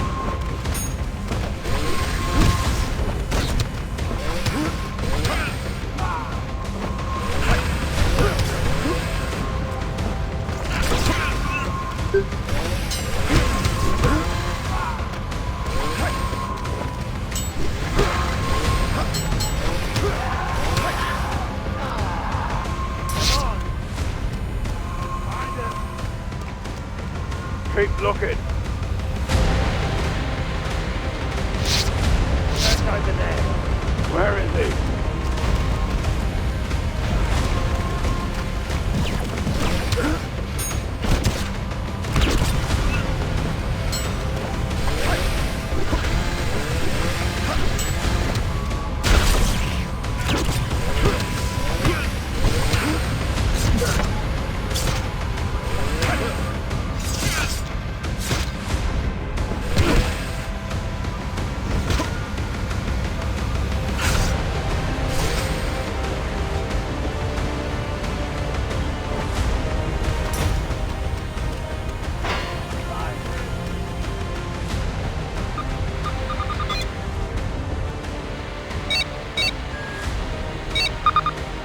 Keep looking. Come on. Nothing. The ash cannot hide you from my mind, Inquisitor.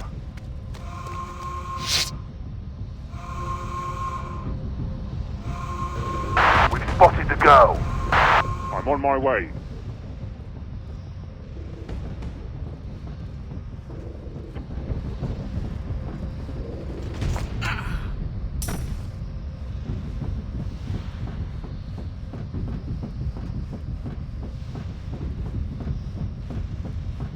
You've made a huge mistake. I see you, Eisen. I must find Elizabeth swiftly to nullify this psychic attack.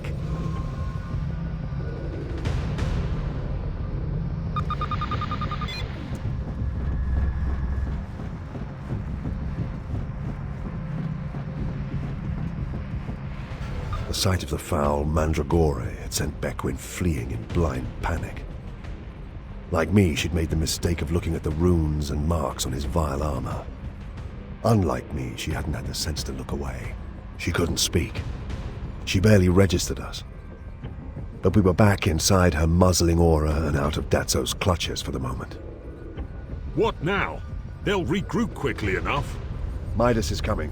We have to get back to the landing yard. It's the only area big enough for him to set down in.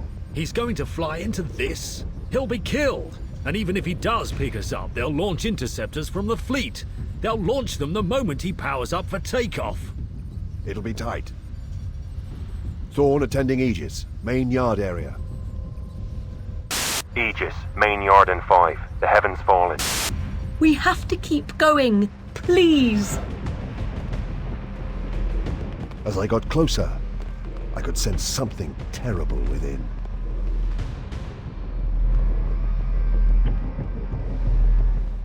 We have to get out of here! We have to get the hell out of here! Come on! Eisenhorn, what are you playing at? These are Glor's things. Aegis, main yard in 2. Got it. Let's move.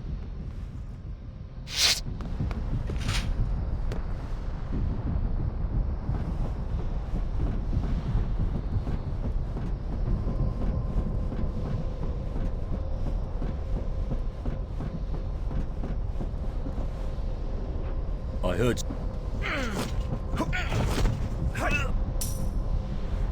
Get out of here. Stop playing games.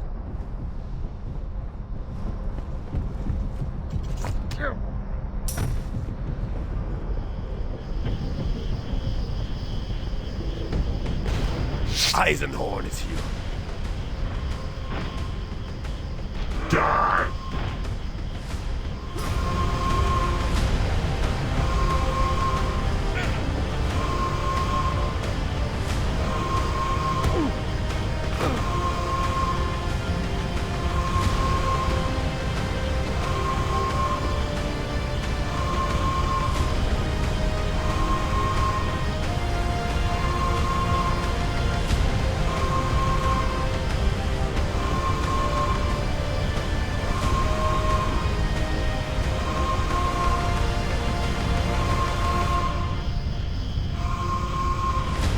Not a step closer. 1 second fuse. Another step and all this will be gone. For pity's sake, do as he says. You can't hope to escape, Inquisitor. Back off. Grab the crate. Midas, set down. Hatch open. Understood. Be advised, there are 3 Navy interceptors inbound. Arrival in 3. Stand off, Inquisitor. Get your men to lower their weapons, even the ones I can't see. Midas, train the wing cannons on myself and the Chaser. If anything happens to us, open fire. Confirmed. Shoot us and the crate is vaporized. Weapons down. Now call off those interceptors. Order them right back to their carrier. Now! The interceptors have aborted their run. They're turning back. What now? Now indeed. We had the upper hand for a moment. We didn't dare shoot or rush us. Mechlin was blocking Gatso and any other psycho they had. An answer or two. Eisenhorn. This material is Archaeo-Xenon from an old Saruthi site. Clearly has value to you, because it must have value to the Saruthi. You're recovering it for them in return for what? I'm not about to tell you anything. I'm not even going to conform your suppositions. Therefore, my question remains. What now? We leave. Unmolested. So put down the crate and leave. This crate is the only thing that's stopping you from obliterating us. It comes with us as insurance. Unacceptable. We would lose it forever. This man is our blood foe. We could never recover the artifact. Even if we agreed to save passage, he would not honor it. Of course not. Just as you would not honor any deal struck with me, no agreement can be made between us. Which is why this crate comes with me. We have no other surety. We're not here to offer you surety, Flesh Blister. Only death. You should keep him out of the negotiations. We are leaving with the crate because you will destroy us otherwise. No. You are tripping on your own smooth logic, Inquisitor. If we are to lose those artifacts forever, I'd rather it was here, with your deaths as consolation. If you try to leave with the crate, we will fire anyway and damn the consequences. Set them down, and I will give you 10 heartbeats to leave. I could tell it was no bluff. They would go only so far to protect their trinkets, and they were not fools. They knew I would never return these items. If we tried to board with the crate, they would fire at once. Throw the crate down when I say. Are you sure? Do as I say. Midas? Ready drive. Ready cannon.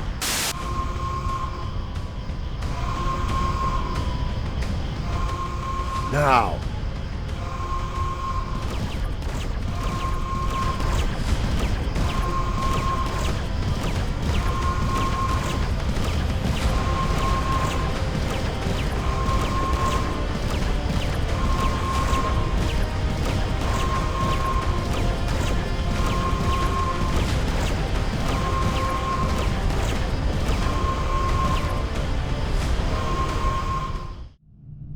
Were it not for Betancourt's Glavian pilot skills, and the close proximity of Obol, Damask's smallest moon, we would have been annihilated by the heretic fleet.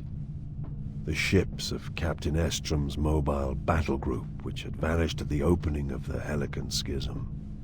We lost the 6 fighters they sent at us in Obol's vast caves.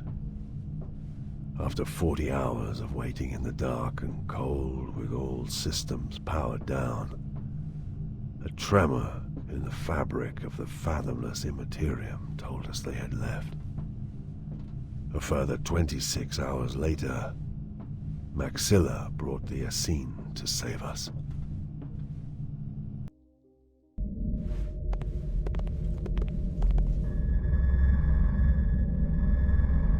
How do you fare, Inquisitor? Still in one piece, though it was close. I'm sorry I had to desert you, but you saw the size of that battle group. I'm hoping you can tell me where it went. Naturally. The navigators have analyzed the warp wake of the departing fleet and made a number of algorithmic computations.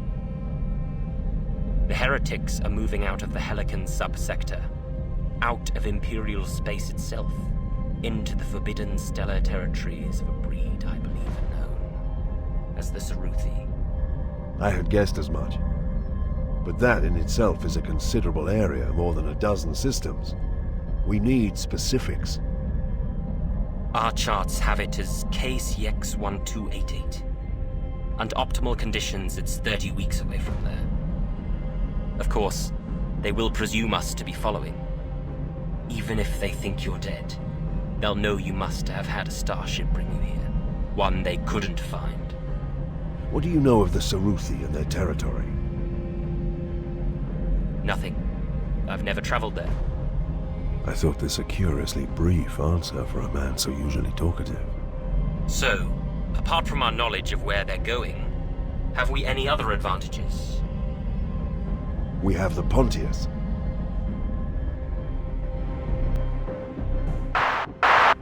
We are almost done with our preparations to activate the foul mechanism. Almost? Yes. Even in its dormant state, the device is releasing energy.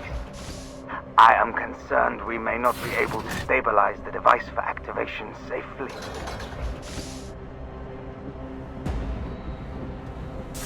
Activate the casket.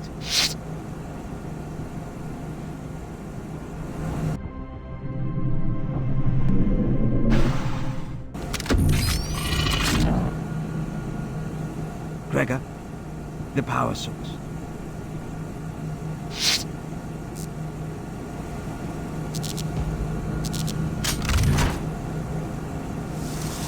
Pontius Glor. What have you woken me to? What is the last thing you remember, Glor? Promises. Promises. Where is Urizel?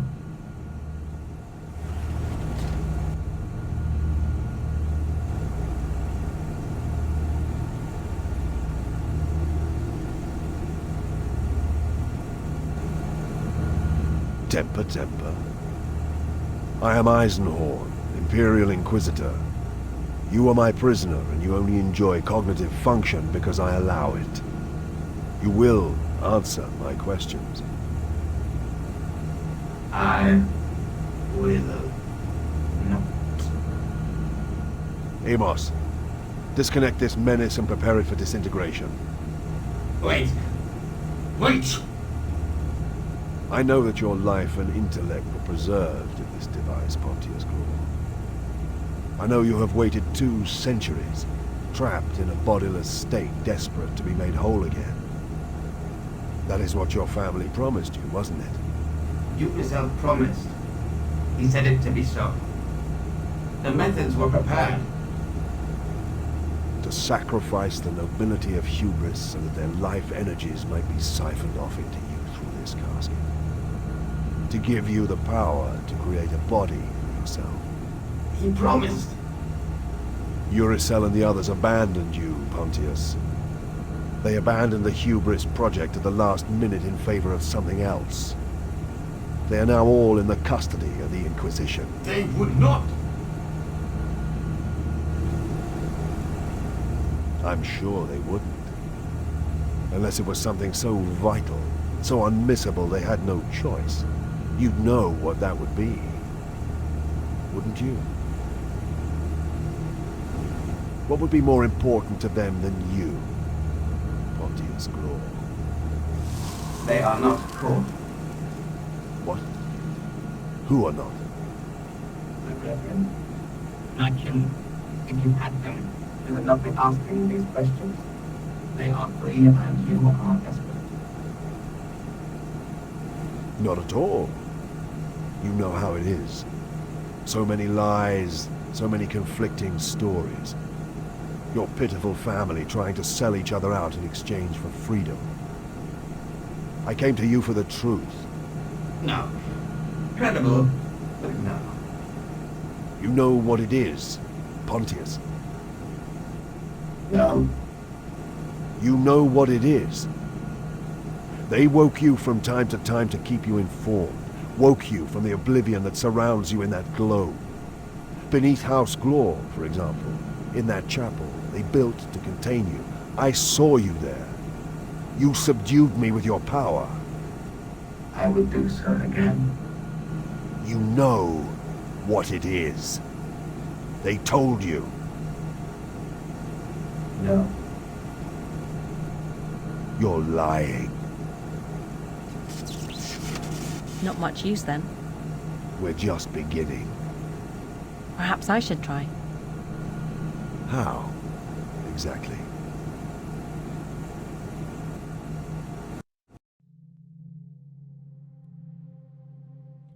I've scoured every data slate we have and found almost nothing on the Saruthi.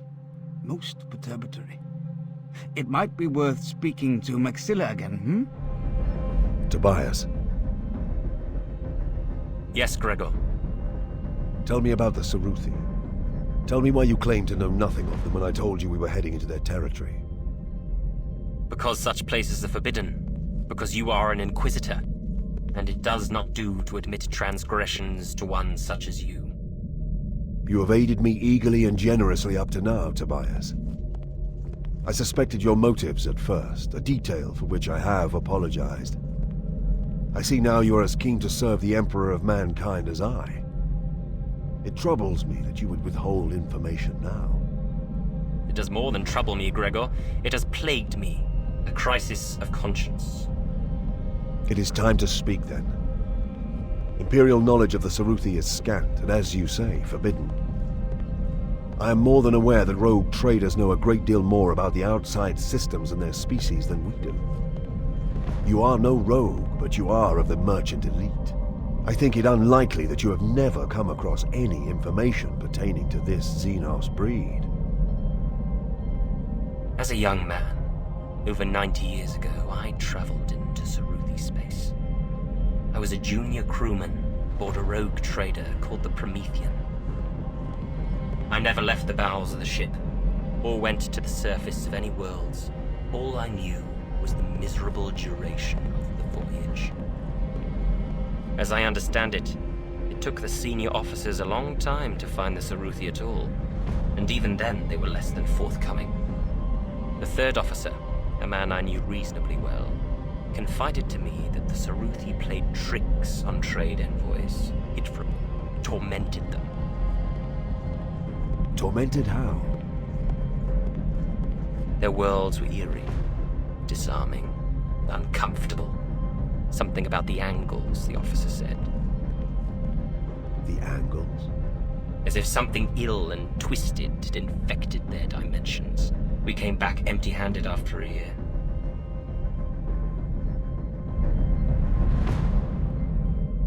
Many of the crew quit and left the Promethean on our return, especially when the captain declared he was going to try again. I quit then too, but only because I couldn't face another year below decks. Perhaps you can see why I was unwilling to tell you these things before. Because there is nothing useful to tell, except to incriminate myself by admitting I'd gone beyond. In future, do not hold information back from me. I will not. Tobias, you say the voyage of the Promethean was long and fruitless, and the crew members were tormented by the beings they eventually encountered. Do you not have misgivings about returning there? Of course. But I am bound to serve you as an agent of the Emperor, and I will do so without question. Besides, part of me is curious. Curious? I want to see the Saruthi with my own eyes.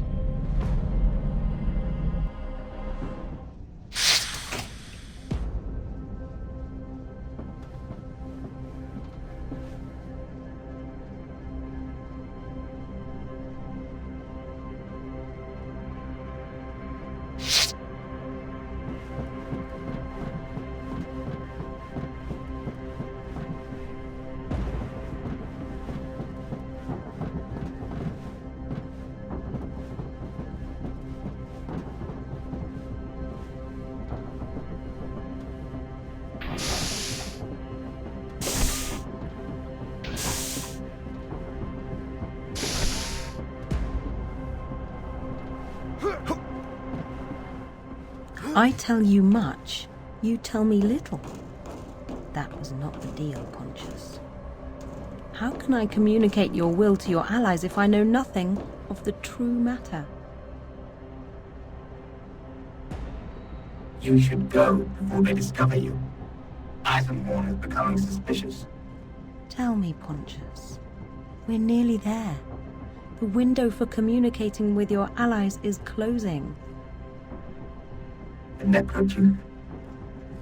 That is what we are after, Elizabeth. The necrotooth. The necrotooth. I had wondered what could be so precious, so important as to galvanize our enemies so, make them risk so much. I had my answer.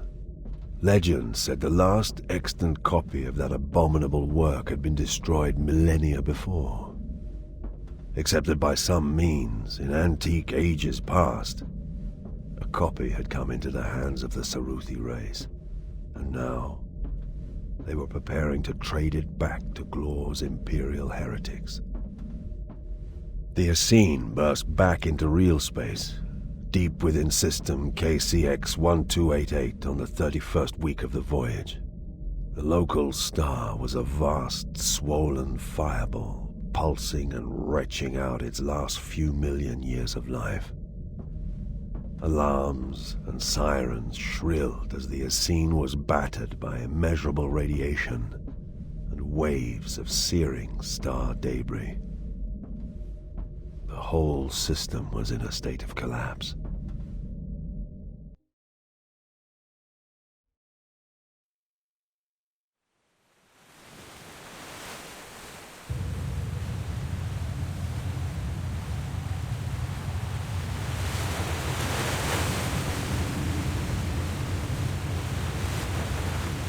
Interesting. This sea is made of liquid ammonia. Do you see? What? The waves are moving out from the shore. It was chilling. So simple. So wrong. My confidence with them.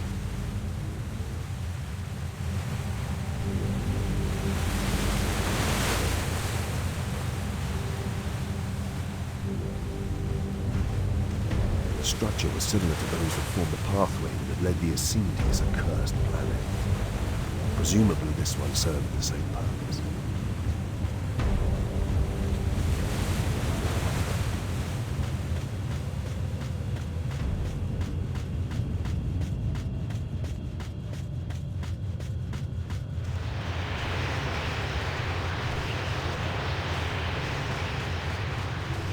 There was no wind here a moment ago. Not the slightest breath of air. The planet exuded an overwhelming sense of wrongness. From these great irregular polygons to the odd angled tiles in the sand. Like some subtle and ingenious trap devised to slowly break the mind.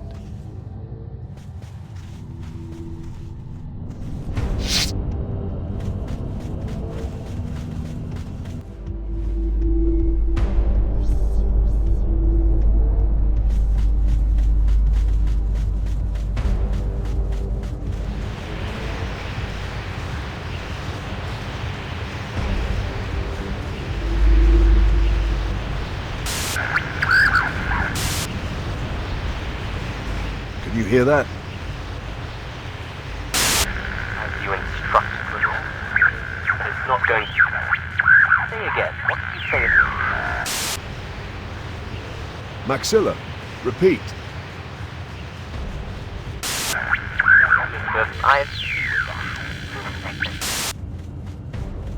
What was that? An echo? Some kind of transmission anomaly caused by the atmosphere and the... It's not a conversation I've ever had.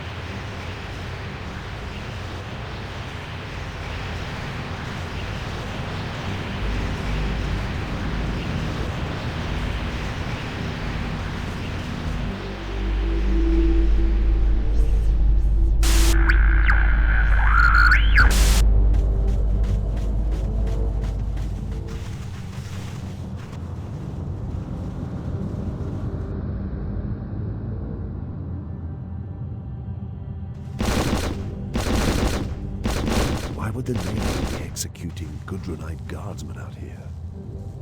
Had the oddness of this place undone their very minds? Regardless of the reason, our quarry seemed divided against themselves. We could surely take advantage of this.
You might like you.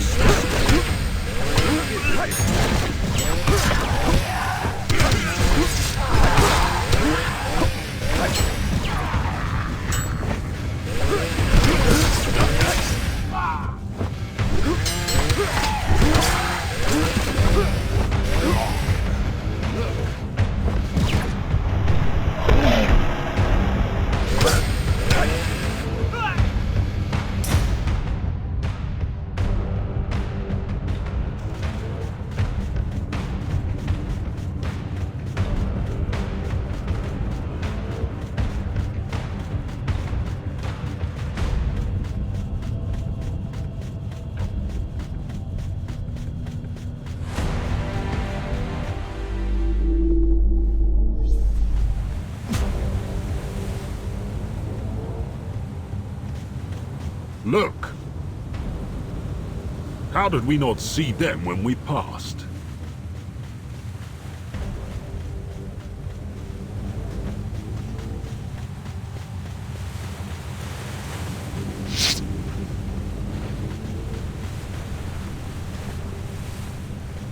I heard something. And hey, you! Who's there? Stop! You scum! You've made a huge mistake.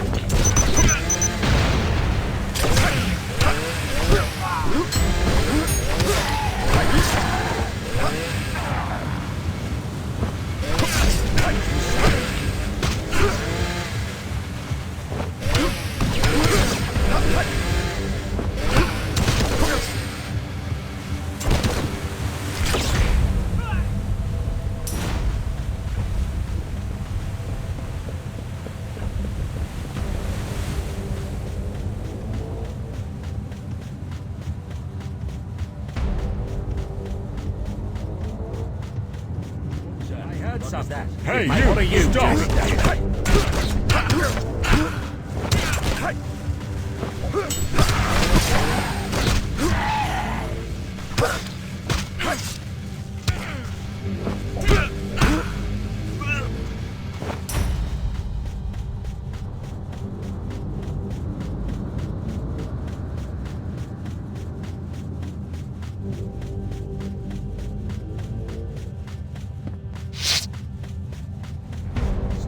Who's there? An intruder!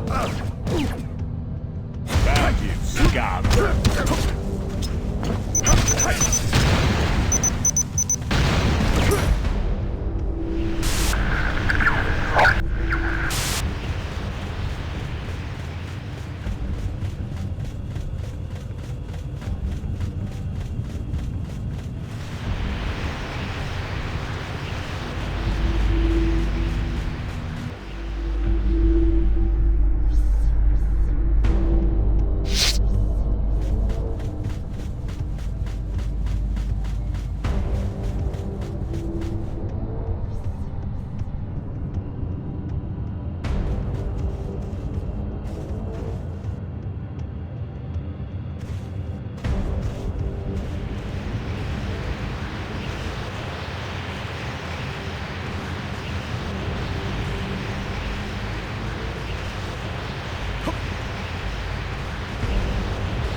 An intruder! You made a huge mistake.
Inquisitor Eisenhorn. And you are? Sergeant Neil Juris, 2nd Battalion, 50th Gudrunite Rifles. Sir, is the fleet here? Have they found us? Appraise me, quickly and briefly. We were mustered to the frigate Exalted, waiting to ship out.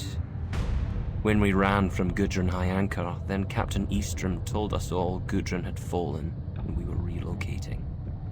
And then? 30 weeks in transit to get here.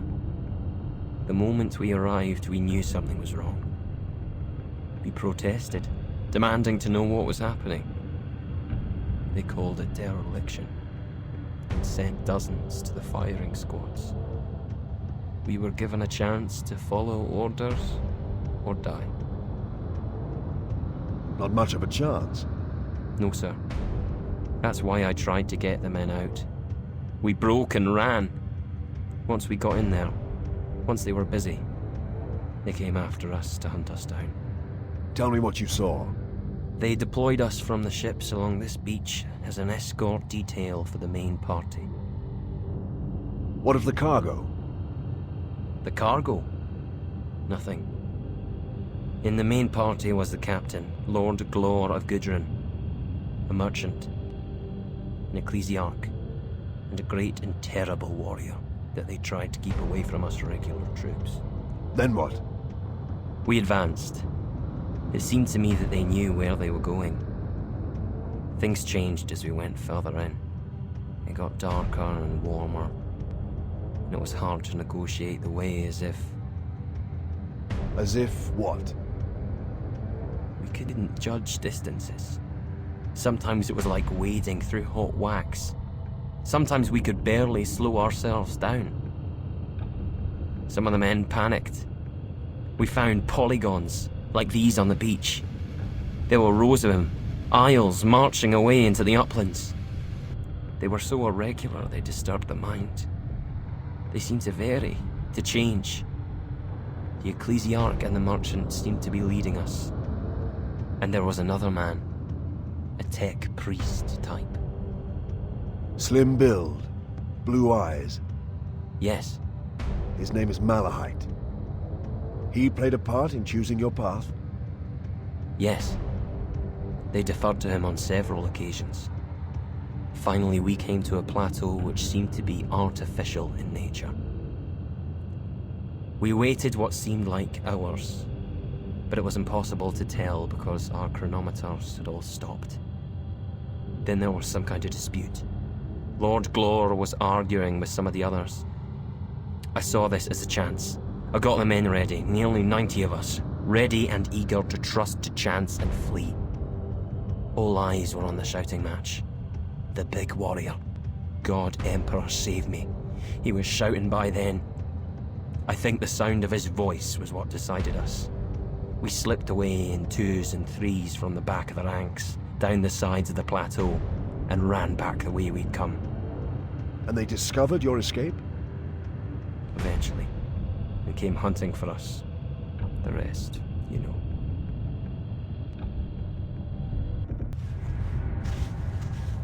We stripped the fallen of uniforms and disguised ourselves as best we could. The Gudrunite riflemen may have been inexperienced men on the edge of madness, but they were no cowards. Jerus led us into the camp, which our quarry had set close to the location of the Saruthi trade.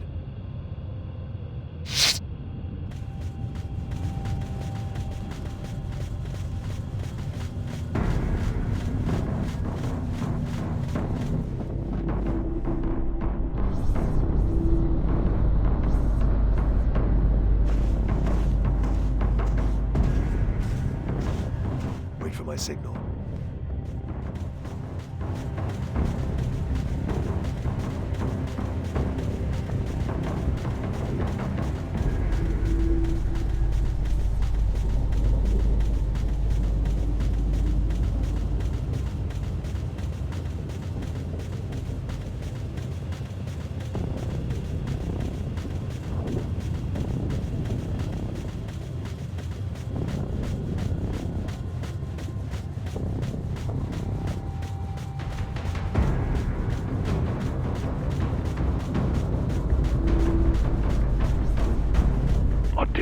went up for this.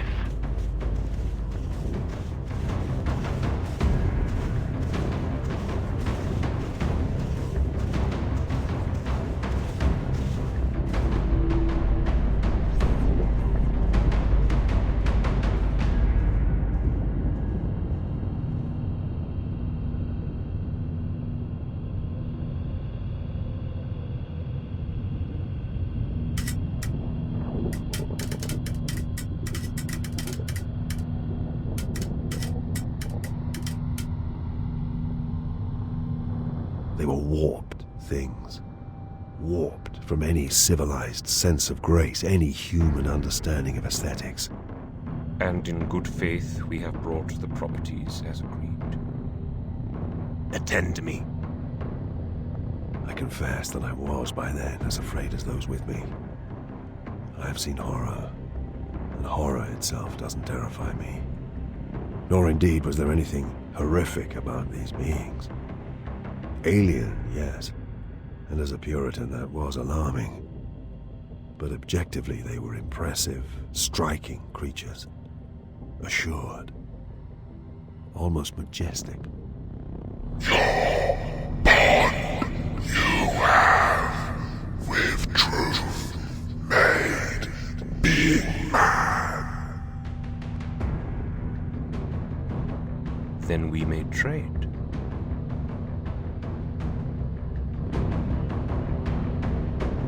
Well, Ecclesiarch, we need confirmation.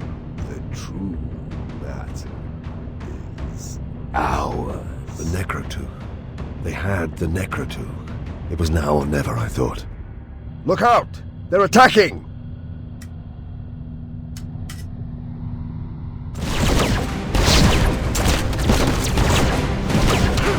To me, men! To me! Siegen zone! For the Emperor!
beckoned to me, telling me to open it and experience its wonders. I didn't even think to resist.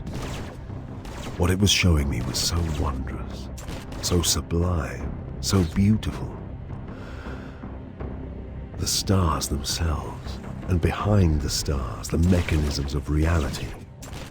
The intricate and oh so perfect workings of a transcendent natural force we misguidedly and dismissively called chaos. I undid the wire-like clasps that kept the book shut.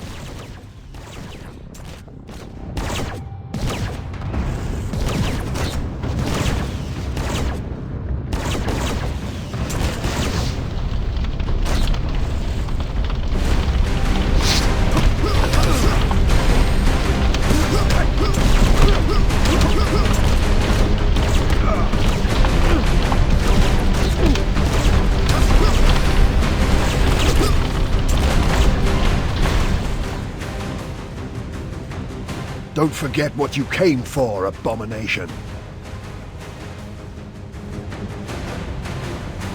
You counsel well, Inquisitor, for...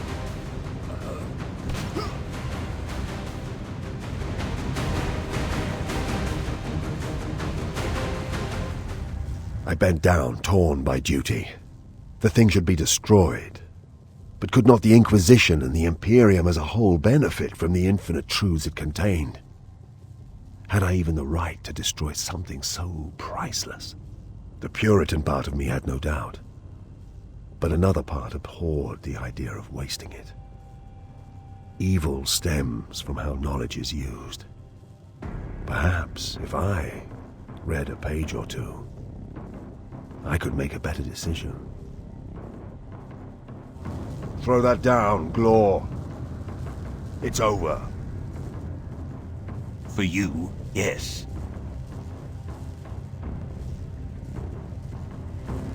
I shook my head to cast away the insidious thoughts. The last few pockets of fighting were playing out, and the Saruthi had gone, taking even their corpses with them. It seemed to me the Gudrunites had overwhelmed the troopers by sheer numbers. Few figures were still standing, and I could see none of my companions.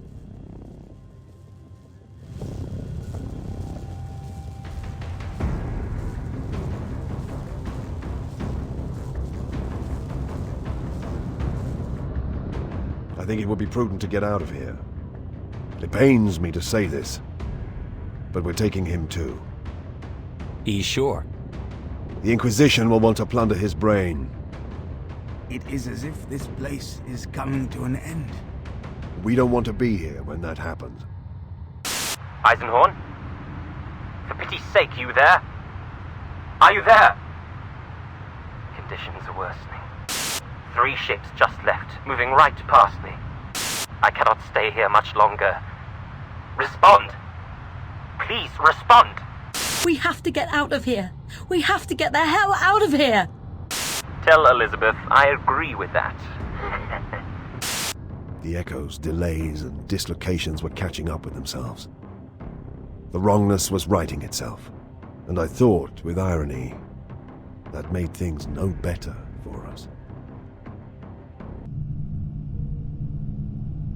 30 weeks before, as we departed Damask, I had sent my request for assistance to Gudrun via Loink, astropathically.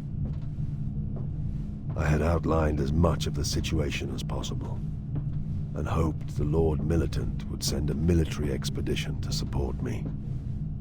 My hopes were not in vain.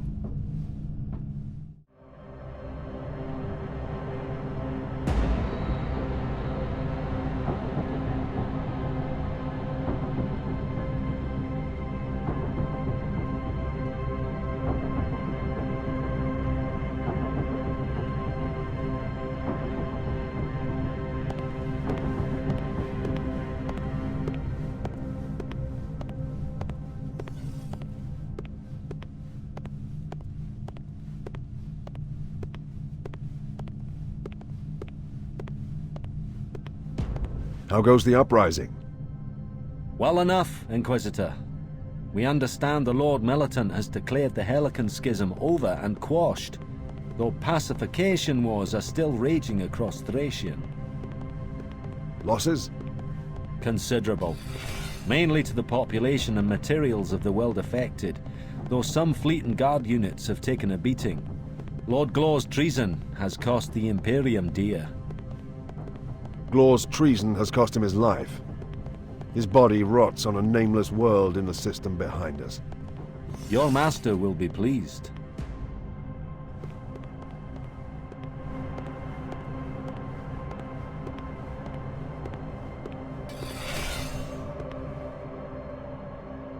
We have read your preliminary report, Brother Eisenhorn. Quite a tale it is. You pursued Glor's heretic fleet to this Emperor-forsaken outer world, certain that they planned to trade with the Xenos breed, an item whose very nature would threaten the safety and sanctity of our society. Indeed, Lord Brother. The aliens possessed a single copy of a profane and forbidden work we know as the Necrotooth. Is that confirmed, Brother Eisenhorn? Lord, it is. I saw it with my own eyes and felt its evil. The Saruthi came upon a lost copy thousands of years ago and agreed to exchange it with the Glor Cabal for certain artifacts of their own culture. Preposterous! The Necrotooth is a myth, and a wretched one at that. These twisted alien filth have fabricated this as a lure for the gullible heretics. It has always been plain that the stakes in this matter have been astonishingly high. Though I am shocked by Brother Gregor's news, I'm not surprised. Only an icon as potent as the Necrotooth could have set this bloodshed in motion. But the Necrotooth...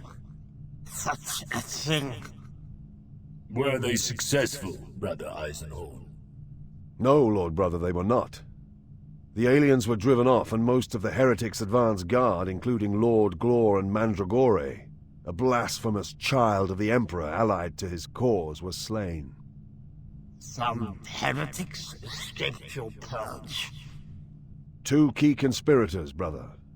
The trader Gorgon Locke, who I believe was instrumental in forging the original contact between the Saruthi and Glor's Cabal, and an ecclesiarch named Datso, who I would see as the spiritual force behind their enterprise. They fled from the fight, rejoining the waiting elements of their fleet, and left this system. Destination? It is still being plotted, Lord Brother. Even if they're running, we cannot permit them to escape. They must be hounded down and annihilated. No one has asked the most important question of our heroic Brother Eisenhorn. What happened to the Necrotooth? I did what any of us would have done, Brother Molitor. I burned it. Emperor, save us. Enough! State your objection, Brother Molitor, quickly and simply. Eisenhorn must suffer our sternest censure for this act of vandalism. The Necrotooth may be a foul and prescribed work, but we are the Inquisition, Lord. By what right did he simply destroy it? The contents of the Necrotooth might have given us insight into the arch-enemy of mankind. Incalculable insight. Eisenhorn has disgraced the very heart of our sacred Inquisition. Brother Songard. My lord, I agree. It was a desperate and rash action by Eisenhorn. I may applaud his rigorous effort in thwarting Glor and his conspirators, but this erasure of occult law earned only my opprobrium. Brother Voke, what's it? Is this a court, my lord? Am I on trial? No, brother, you are not. But the magnitude of your actions must be analyzed and considered. Brother Voke? Eisenhorn was right. The Necrotooth was an abomination. It would have been heresy to permit its continued existence. Brother Endor. Gregor Eisenhorn has my full support. From your moaning, Molitor, I wonder what kind of man I'm listening to. A radical, certainly. An inquisitor, I have my doubts. You knave! You horse and bastard knave! How dare you! Very easily. What secrets did you both think we could learn? Except perhaps how to pollute our minds and boil away our sanity. The Necrotuch has been forbidden since before our foundation. We need not know what's in it to accept that prohibition. Tell me, do you need to actually contract Ulrin's pox yourself to know that it is fatal? The objections of my brothers are noted. I myself commend Eisenhorn. Given the extremity of his situation, he made the best decision. Thank you, my lord. Let us retire now and consider this matter. I want to hear proposals for our next course of action in 4 hours. It didn't take long for the astronavigators to finish plotting the course of the heretic fleet. They were going to 56 Izar, a system deep in the heart of Saruthi territory. I decided to see if we could learn more from our captive, Malahite. Sorry, sir. This area is off limits. What? Don't be absurd. By order of the Inquisition, none may pass. Stand aside. Yes, Inquisitor.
Another Inquisitor?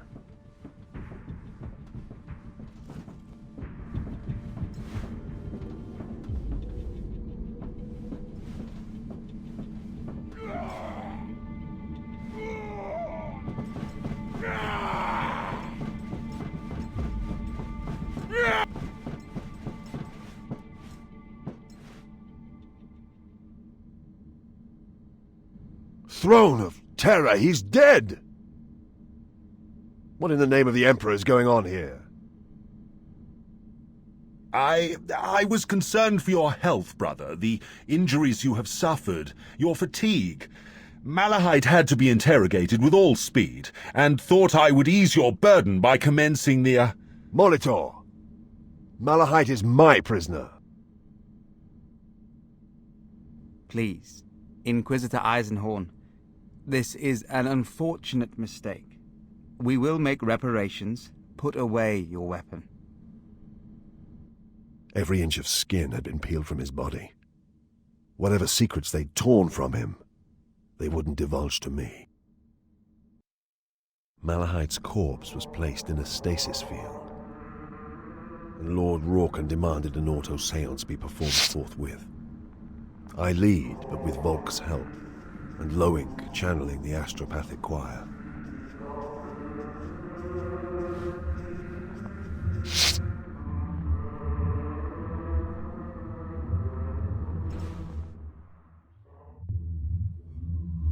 Malahite. Malahite. Come to us. Malahite, in the Emperor's name we command you!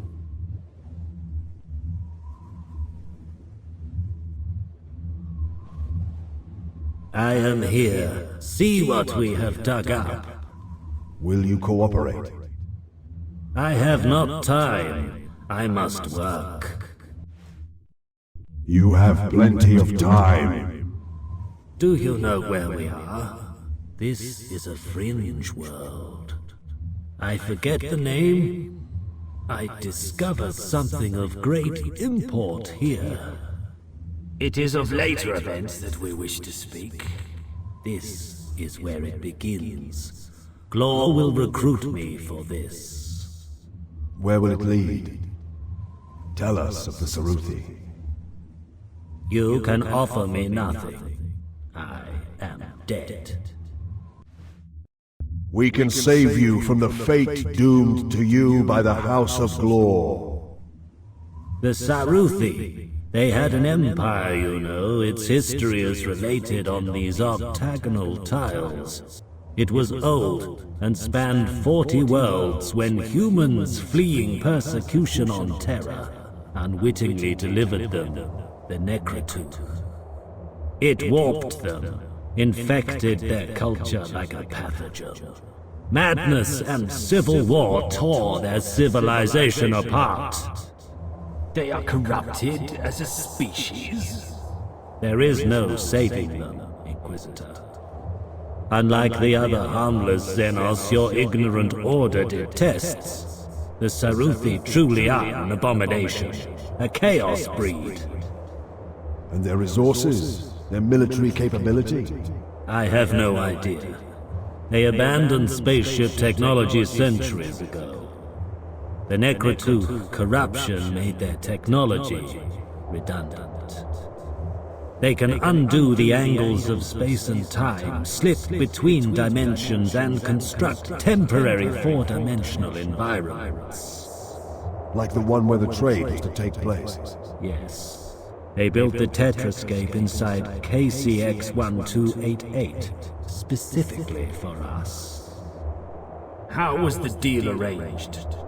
It is getting dark. We have only so much time to save your soul. How was the deal arranged? Locke, the rogue trader, he made contact with them. They agreed to trade in exchange for the return of artifacts and treasures from worlds they had abandoned and no longer had access to. But the Necrotooth must have been precious to them. It was in their souls, in their minds, woven into their genetic code by them. The book itself was incidental. Eisenhorn, something is not quite right here. But the Necrotooth is destroyed. The trade prevented, and House Glor is shattered and defeated. So why are Locke and Datso leading their fleet into Saruthi territory? Do you not feel the cold? What are they doing? Repairing the damage you've done. Their masters will not be happy. The children of the Emperor? Yes. They could not achieve their aims without that help, and now the children of the Emperor will be most displeased. How does one placate the damned? By obtaining another Necrotooth. Well done. Brains at last. The Saruthi happily traded back their human copy because they had their own. Bravo, Inquisitor. Eisenhorn, the sky! Now, are you men of your word? Can you save me from damnation? Eisenhorn!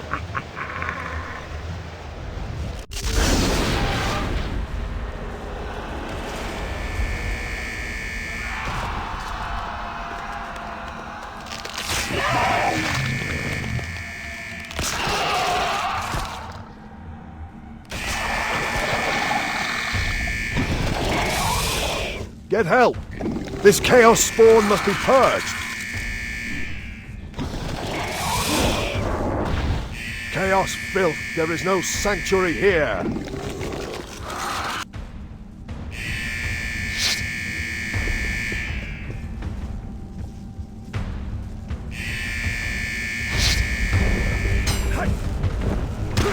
Be gone, heretic!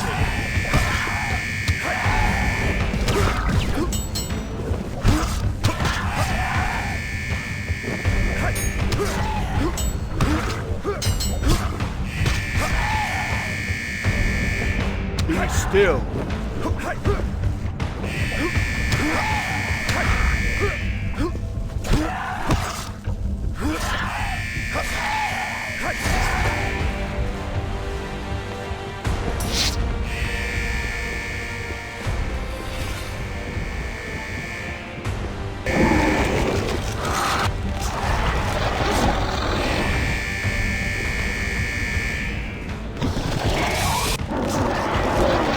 You cannot escape me, abomination!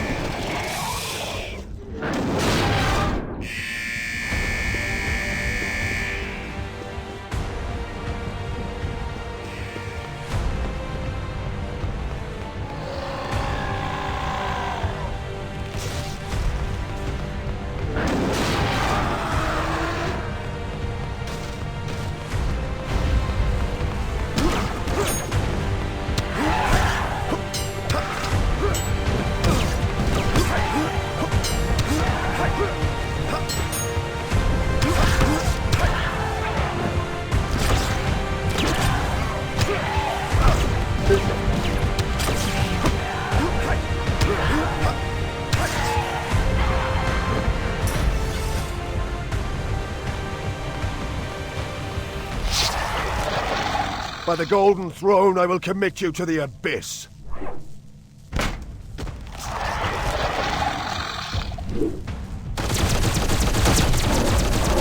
Together, brother, let us purge this blasphemy.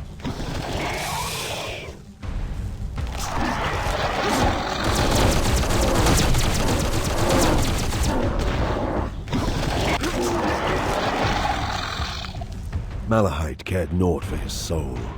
He wanted only revenge, and to hold us there long enough to unleash its instrument, the blighted spawn of chaos. Loink had not the strength for the astropathic rite, but his knowledge of my abilities had thrust that duty upon him. For this he died. That not more were killed is a miracle. I spent most of the 10-week journey recovering from the psychic exertion and wounds inflicted by that terrible episode. The others trained relentlessly in anticipation of the horrors awaiting us on 56 Izar. The war had already begun. The heretic fleet had arrived 2 days ahead of us and begun its assault of the planet. Their 13 ships had blockaded 56 Izar and sent 2 heavy destroyers to intercept us the moment we exited the warp. The Emperor's hammer and will of iron met them head-on. Explosions lit the void as the 2 fleets closed to short-range fighting. A blizzard of dropships launched from our side. Most of the dropships were the grey landing boats of the Imperial Guard, jets firing as they hammered down into the cloudy atmosphere of 56 Izar. But scattered among them were a handful of scarab-black landing craft and drop pods of the Death Watch chapter. The counter-invasion had begun. Within the first hour, we managed to land 100,000 Mirepoix light elite infantry on the surface, almost half of the motorized armored brigades. Behind the main landing force came the inquisitorial squads. I had control of one. The others were led by Endor, Shongard, Molitor, and Lord Inquisitor Rorken himself. 3 seconds to impact. Touchdown.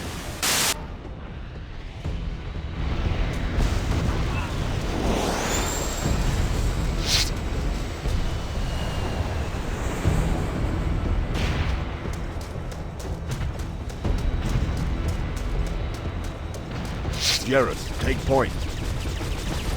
For the Emperor! My own forces.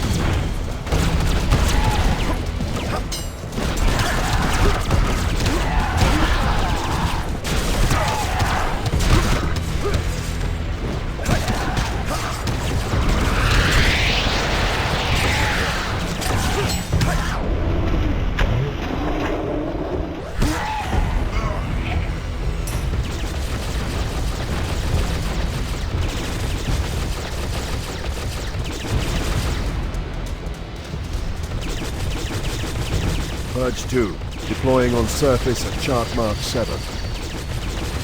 Understood, Purge 2. Purge 1 and Purge 4 report safe landing and deployment.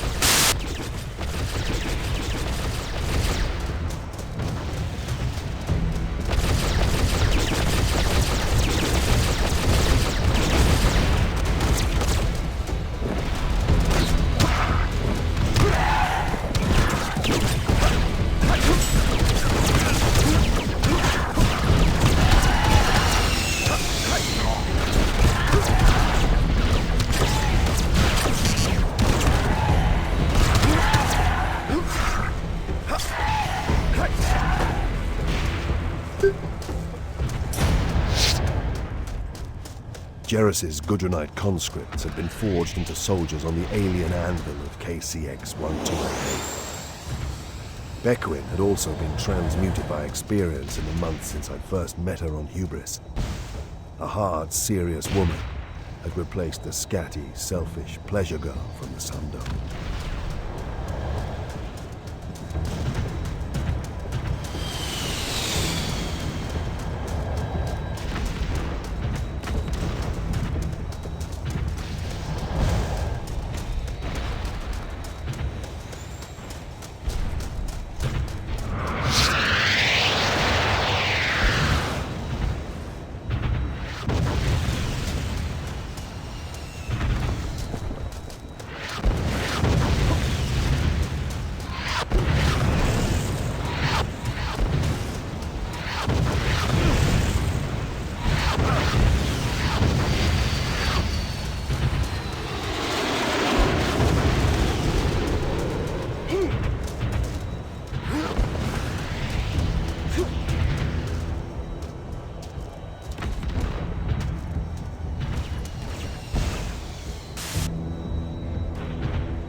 Brother Eisenhorn!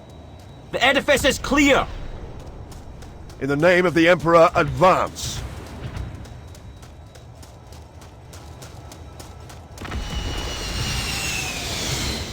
There were no doors or entrances, and those who had come before us had tried to blast their way through the lustrous surface.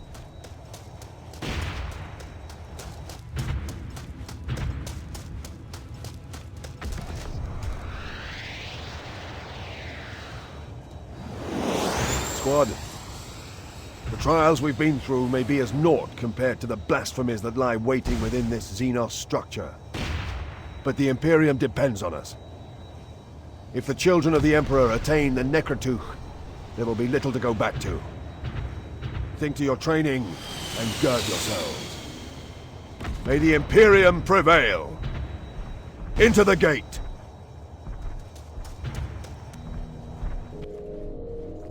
It was warm, and the smell of licorice was pungent and intense. Sounds echoed around the alien structure from no discernible source.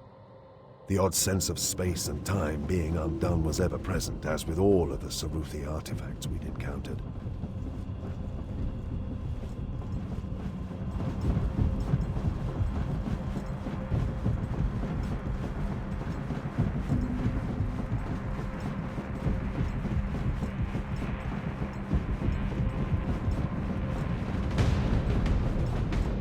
Sir, there's no way forwards.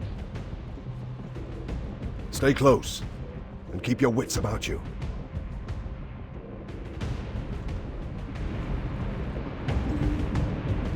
I could detect a psychic resonance from this strange Saruthi technology.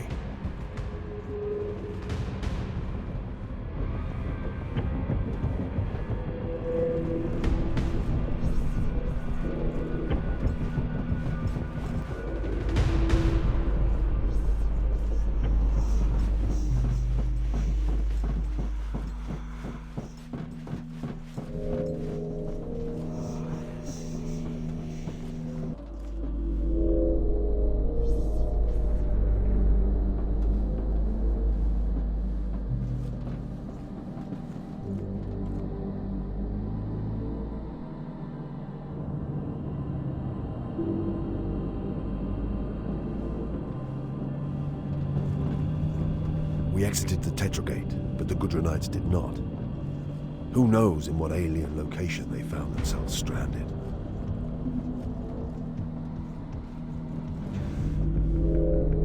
The sense of dislocation was all pervasive. It seemed as though sights and sounds of other times and places leaked through these alien Saruthi angles. Coupled with the intense humidity, the effect was deeply impressive.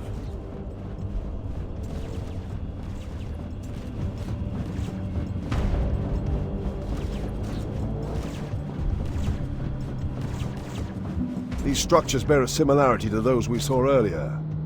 They were devoid of any kind of charge.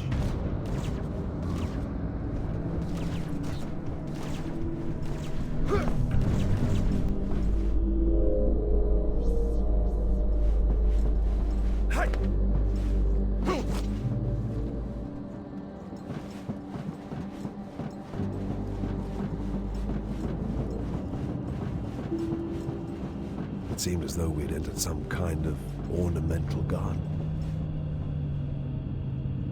What purpose could these gardens serve? It was hard to see that alien place as a fertile bed for anything save insanity.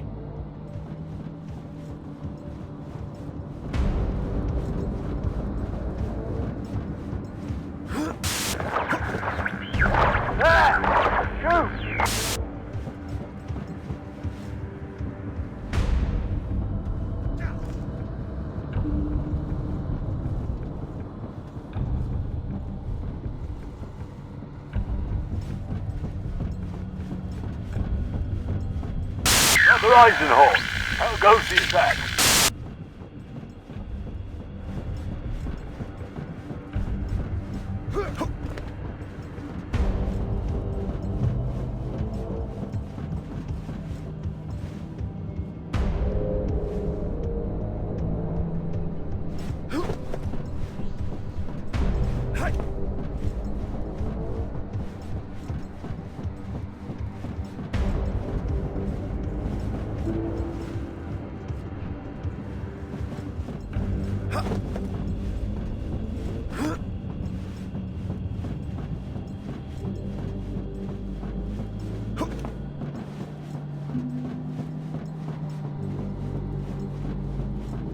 Heretic supply pods.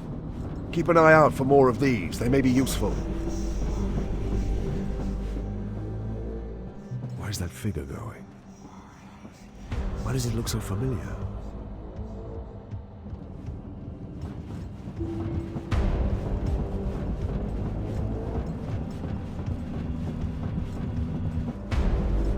That's me! Don't shoot!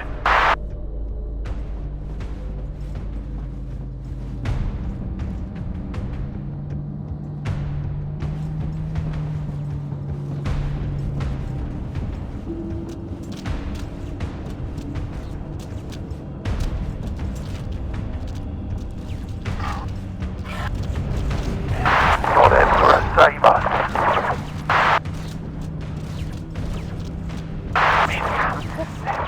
Your putrid souls!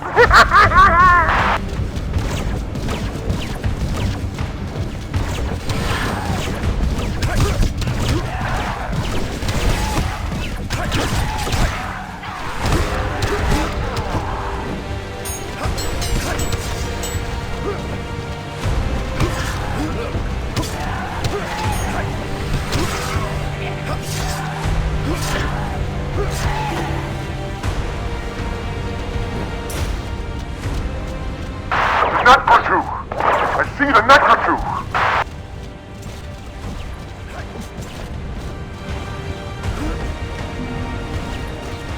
Oh no! Please, by the Golden Throne, no! Purge 2! This is Purge 2! The children of the Emperor are here!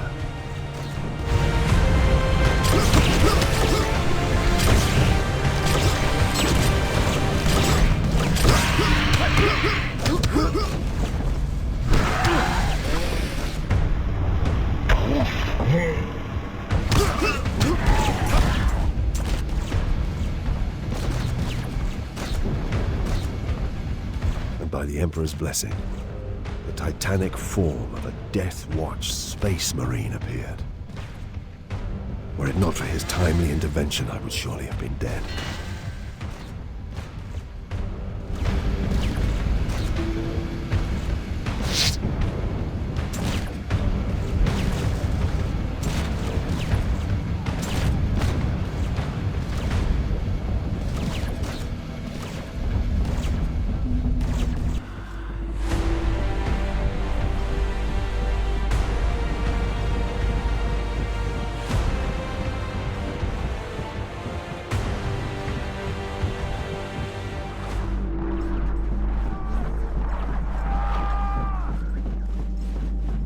Seeing ourselves like some strange reflection.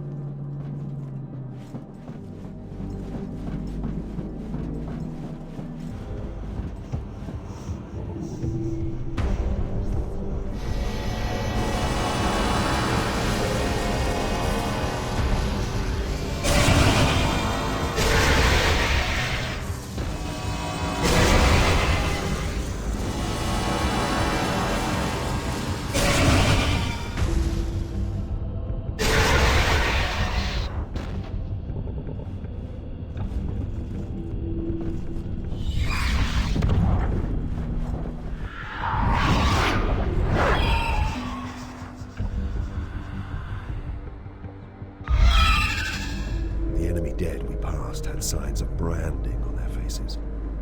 Chaos marks burned into the skin by evil rather than heat. Admiral Spatian had hoped that some of the heretic forces, especially the Gudrunite Imperial Guard, might yet be restored to the Imperial cause. Like Jarrus and his men, most had been unwilling pawns caught up in Estrom's treason, and the fleet tacticians had presented models of victory wherein Locke and Datso found the bulk of their ground forces turning against them. Such a hope was dashed. The minds of these good men had been burned away and poisoned by chaos. The heretics had enforced the loyalty of their stolen armies.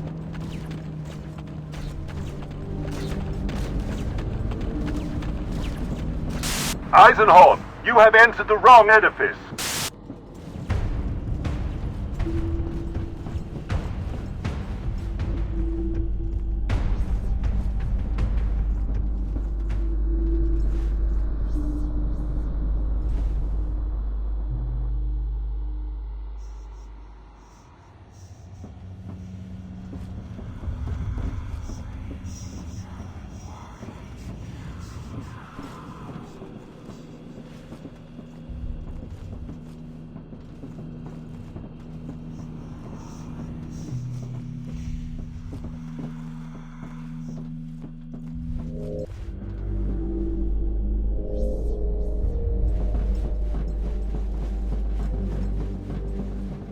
What happened here, Haldane? A battle. We came upon it as it was raging. When Inquisitor Endor saw this wretch, he drove us into the fight to reach him. It was a blur after that. Where's Endor? Gone. Gone after Locke. Which way? Does Locke have the Necrotuch? The Saruthi Necrotuch, I mean.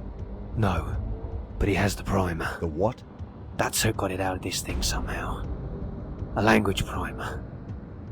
A translation tool. Without it, the Saruthi version of the text is unreadable to us. How? With his mind. Can't you feel the afterburn of the psychic effort? A polyhedron. Irregular. Small. Made of pearl. It seemed to me it just came out of the block into his hands. Materialized. I saw it happen as I fought my way to them. But the effort destroyed his mind. Endor cut him down. He hadn't the strength to resist. How do you know it was this primer? I read it in his dying mind. Like I said, there's no resistance left there. See for yourself. Where are you going, Inquisitor? After Locke and Endor. To do what I can.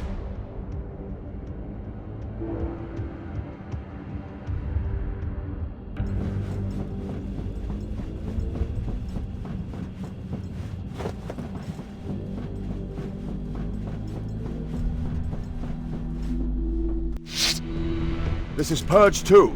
We have the Necrotuch Primer, and are in pursuit of Locke. This is Purge 2.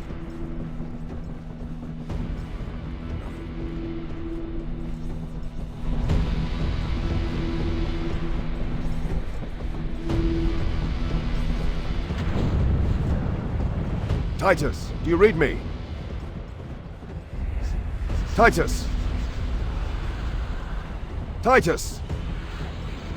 Titus! It's Eisenhorn. Do you read? Gregor, for the love of the Emperor, I need help! The Xenos Necrotuch. The chamber stank with its evil.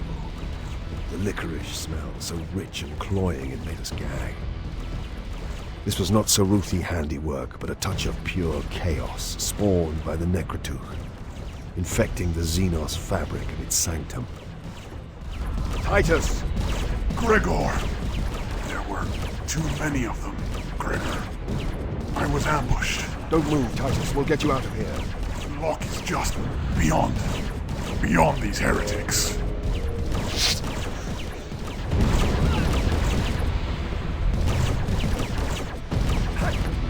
You will beg before you perish, scum! Come, Eisenhorn, is your face not dead enough yet? Be gone, heretic!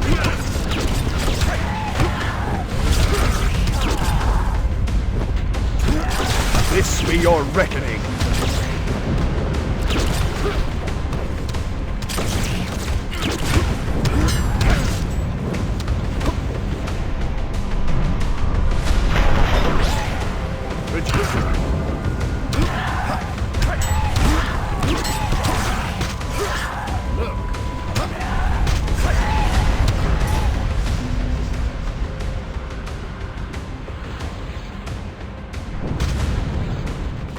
No!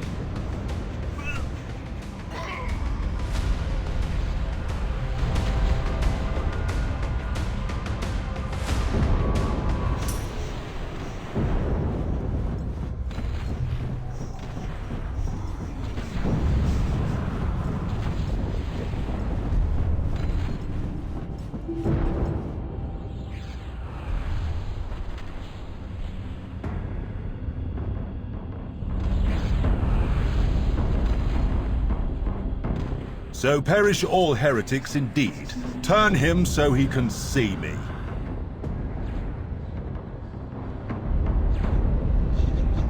Such valor, Gregor, such dedication.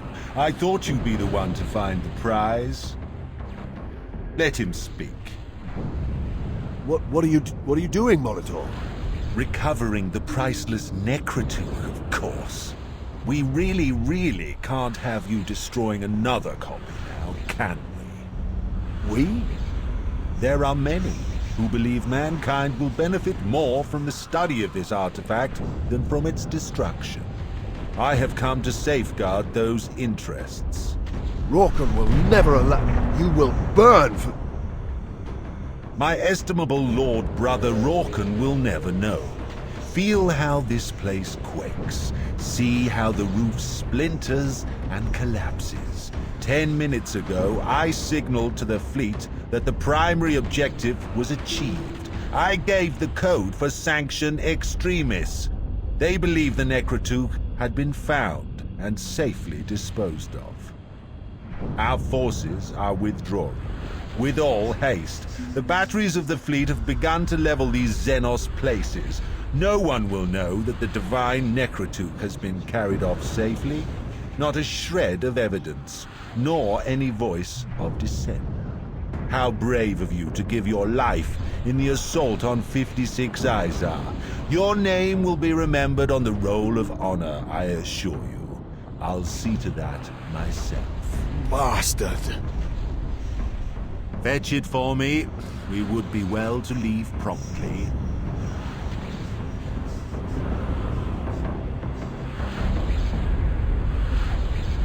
It is useless. What?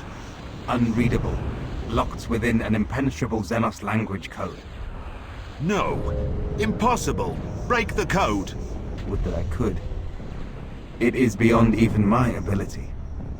There must be a means of translation. He has a primer. The only primer. He's trying not to think about it. But I can see it in his mind. Look in his coat pocket.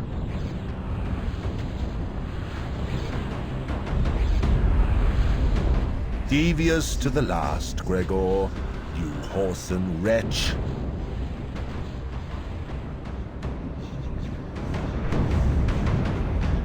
Albarathaf! Code words. Trigger words. The pair of servants who'd remained by his side sprang forward, their robes shedding away. Arco-flagellants. Heretics reprogrammed and rebuilt with augmetics and bionics to serve as murderous slaves. The trigger words woke them from their calming states of bliss and plunged them into maniacal rages. Kill them! Kill them!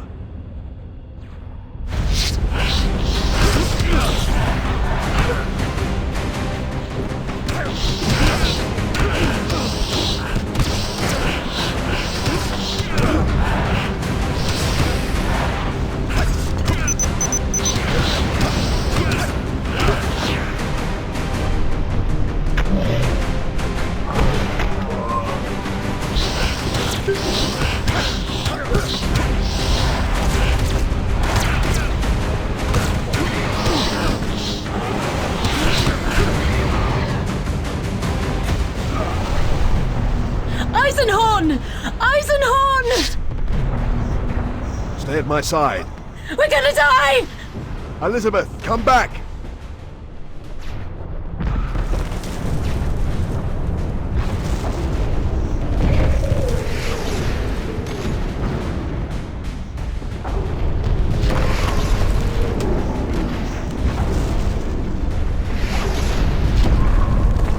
Oh my god, my god!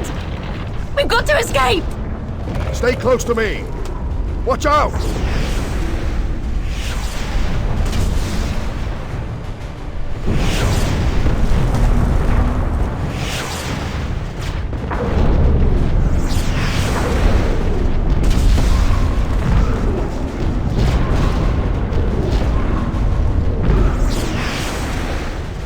We've got to escape!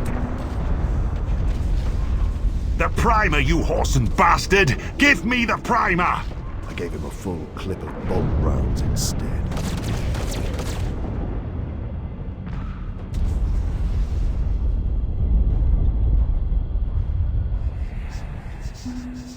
I would like the primer now, please, Gregor. What are you? This is no place for introductions. Humor me. Very well. My name is Cherubel.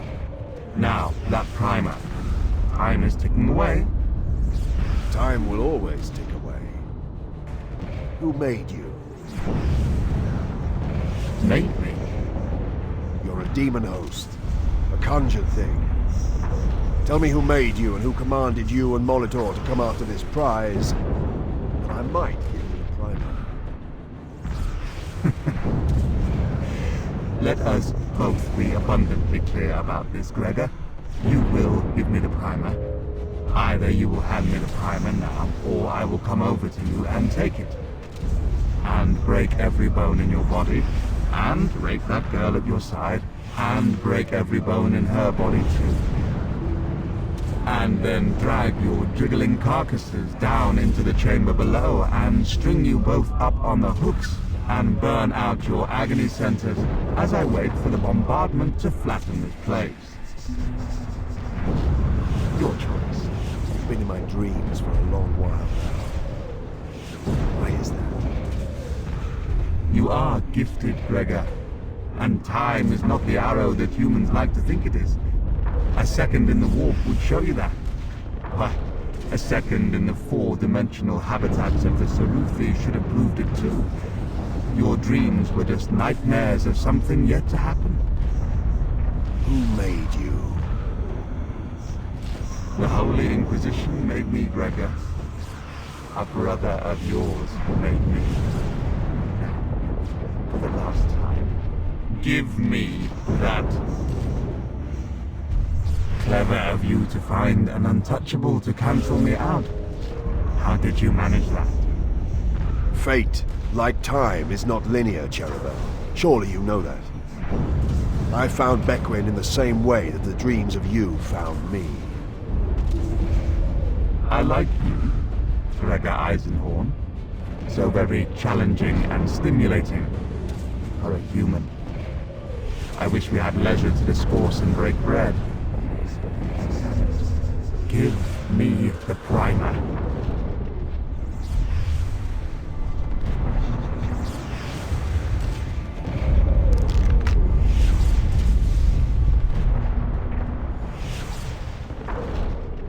You are a man of singular dedication, Gregor. I would have enjoyed killing you when the day and hour came. But you're dead already. This edifice is 240 seconds away from destruction. Cherish this. You've won. Take that consolation to the afterlife.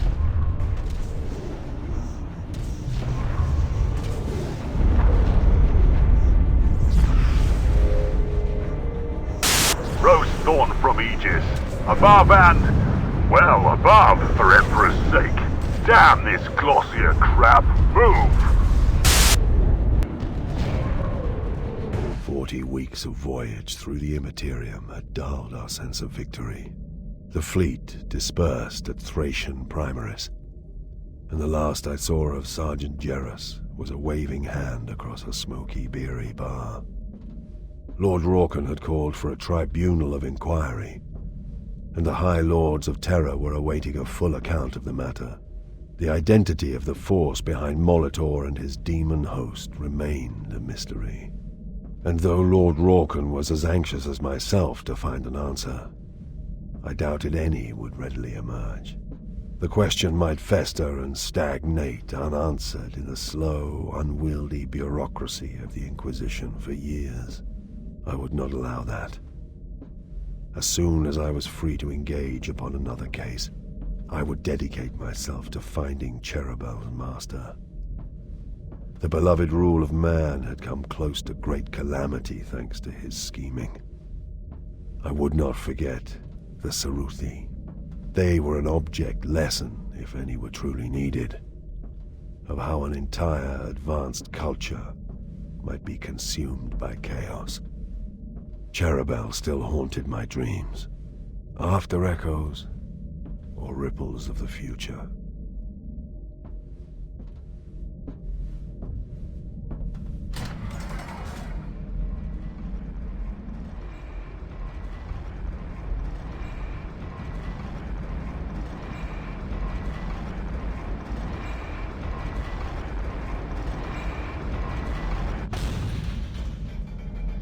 I came to understand that time changes everything, and the line between light and dark is dimmer to old eyes. Are the people who lived in the past the same as those who live now? Am I the same? Come, Cherubel.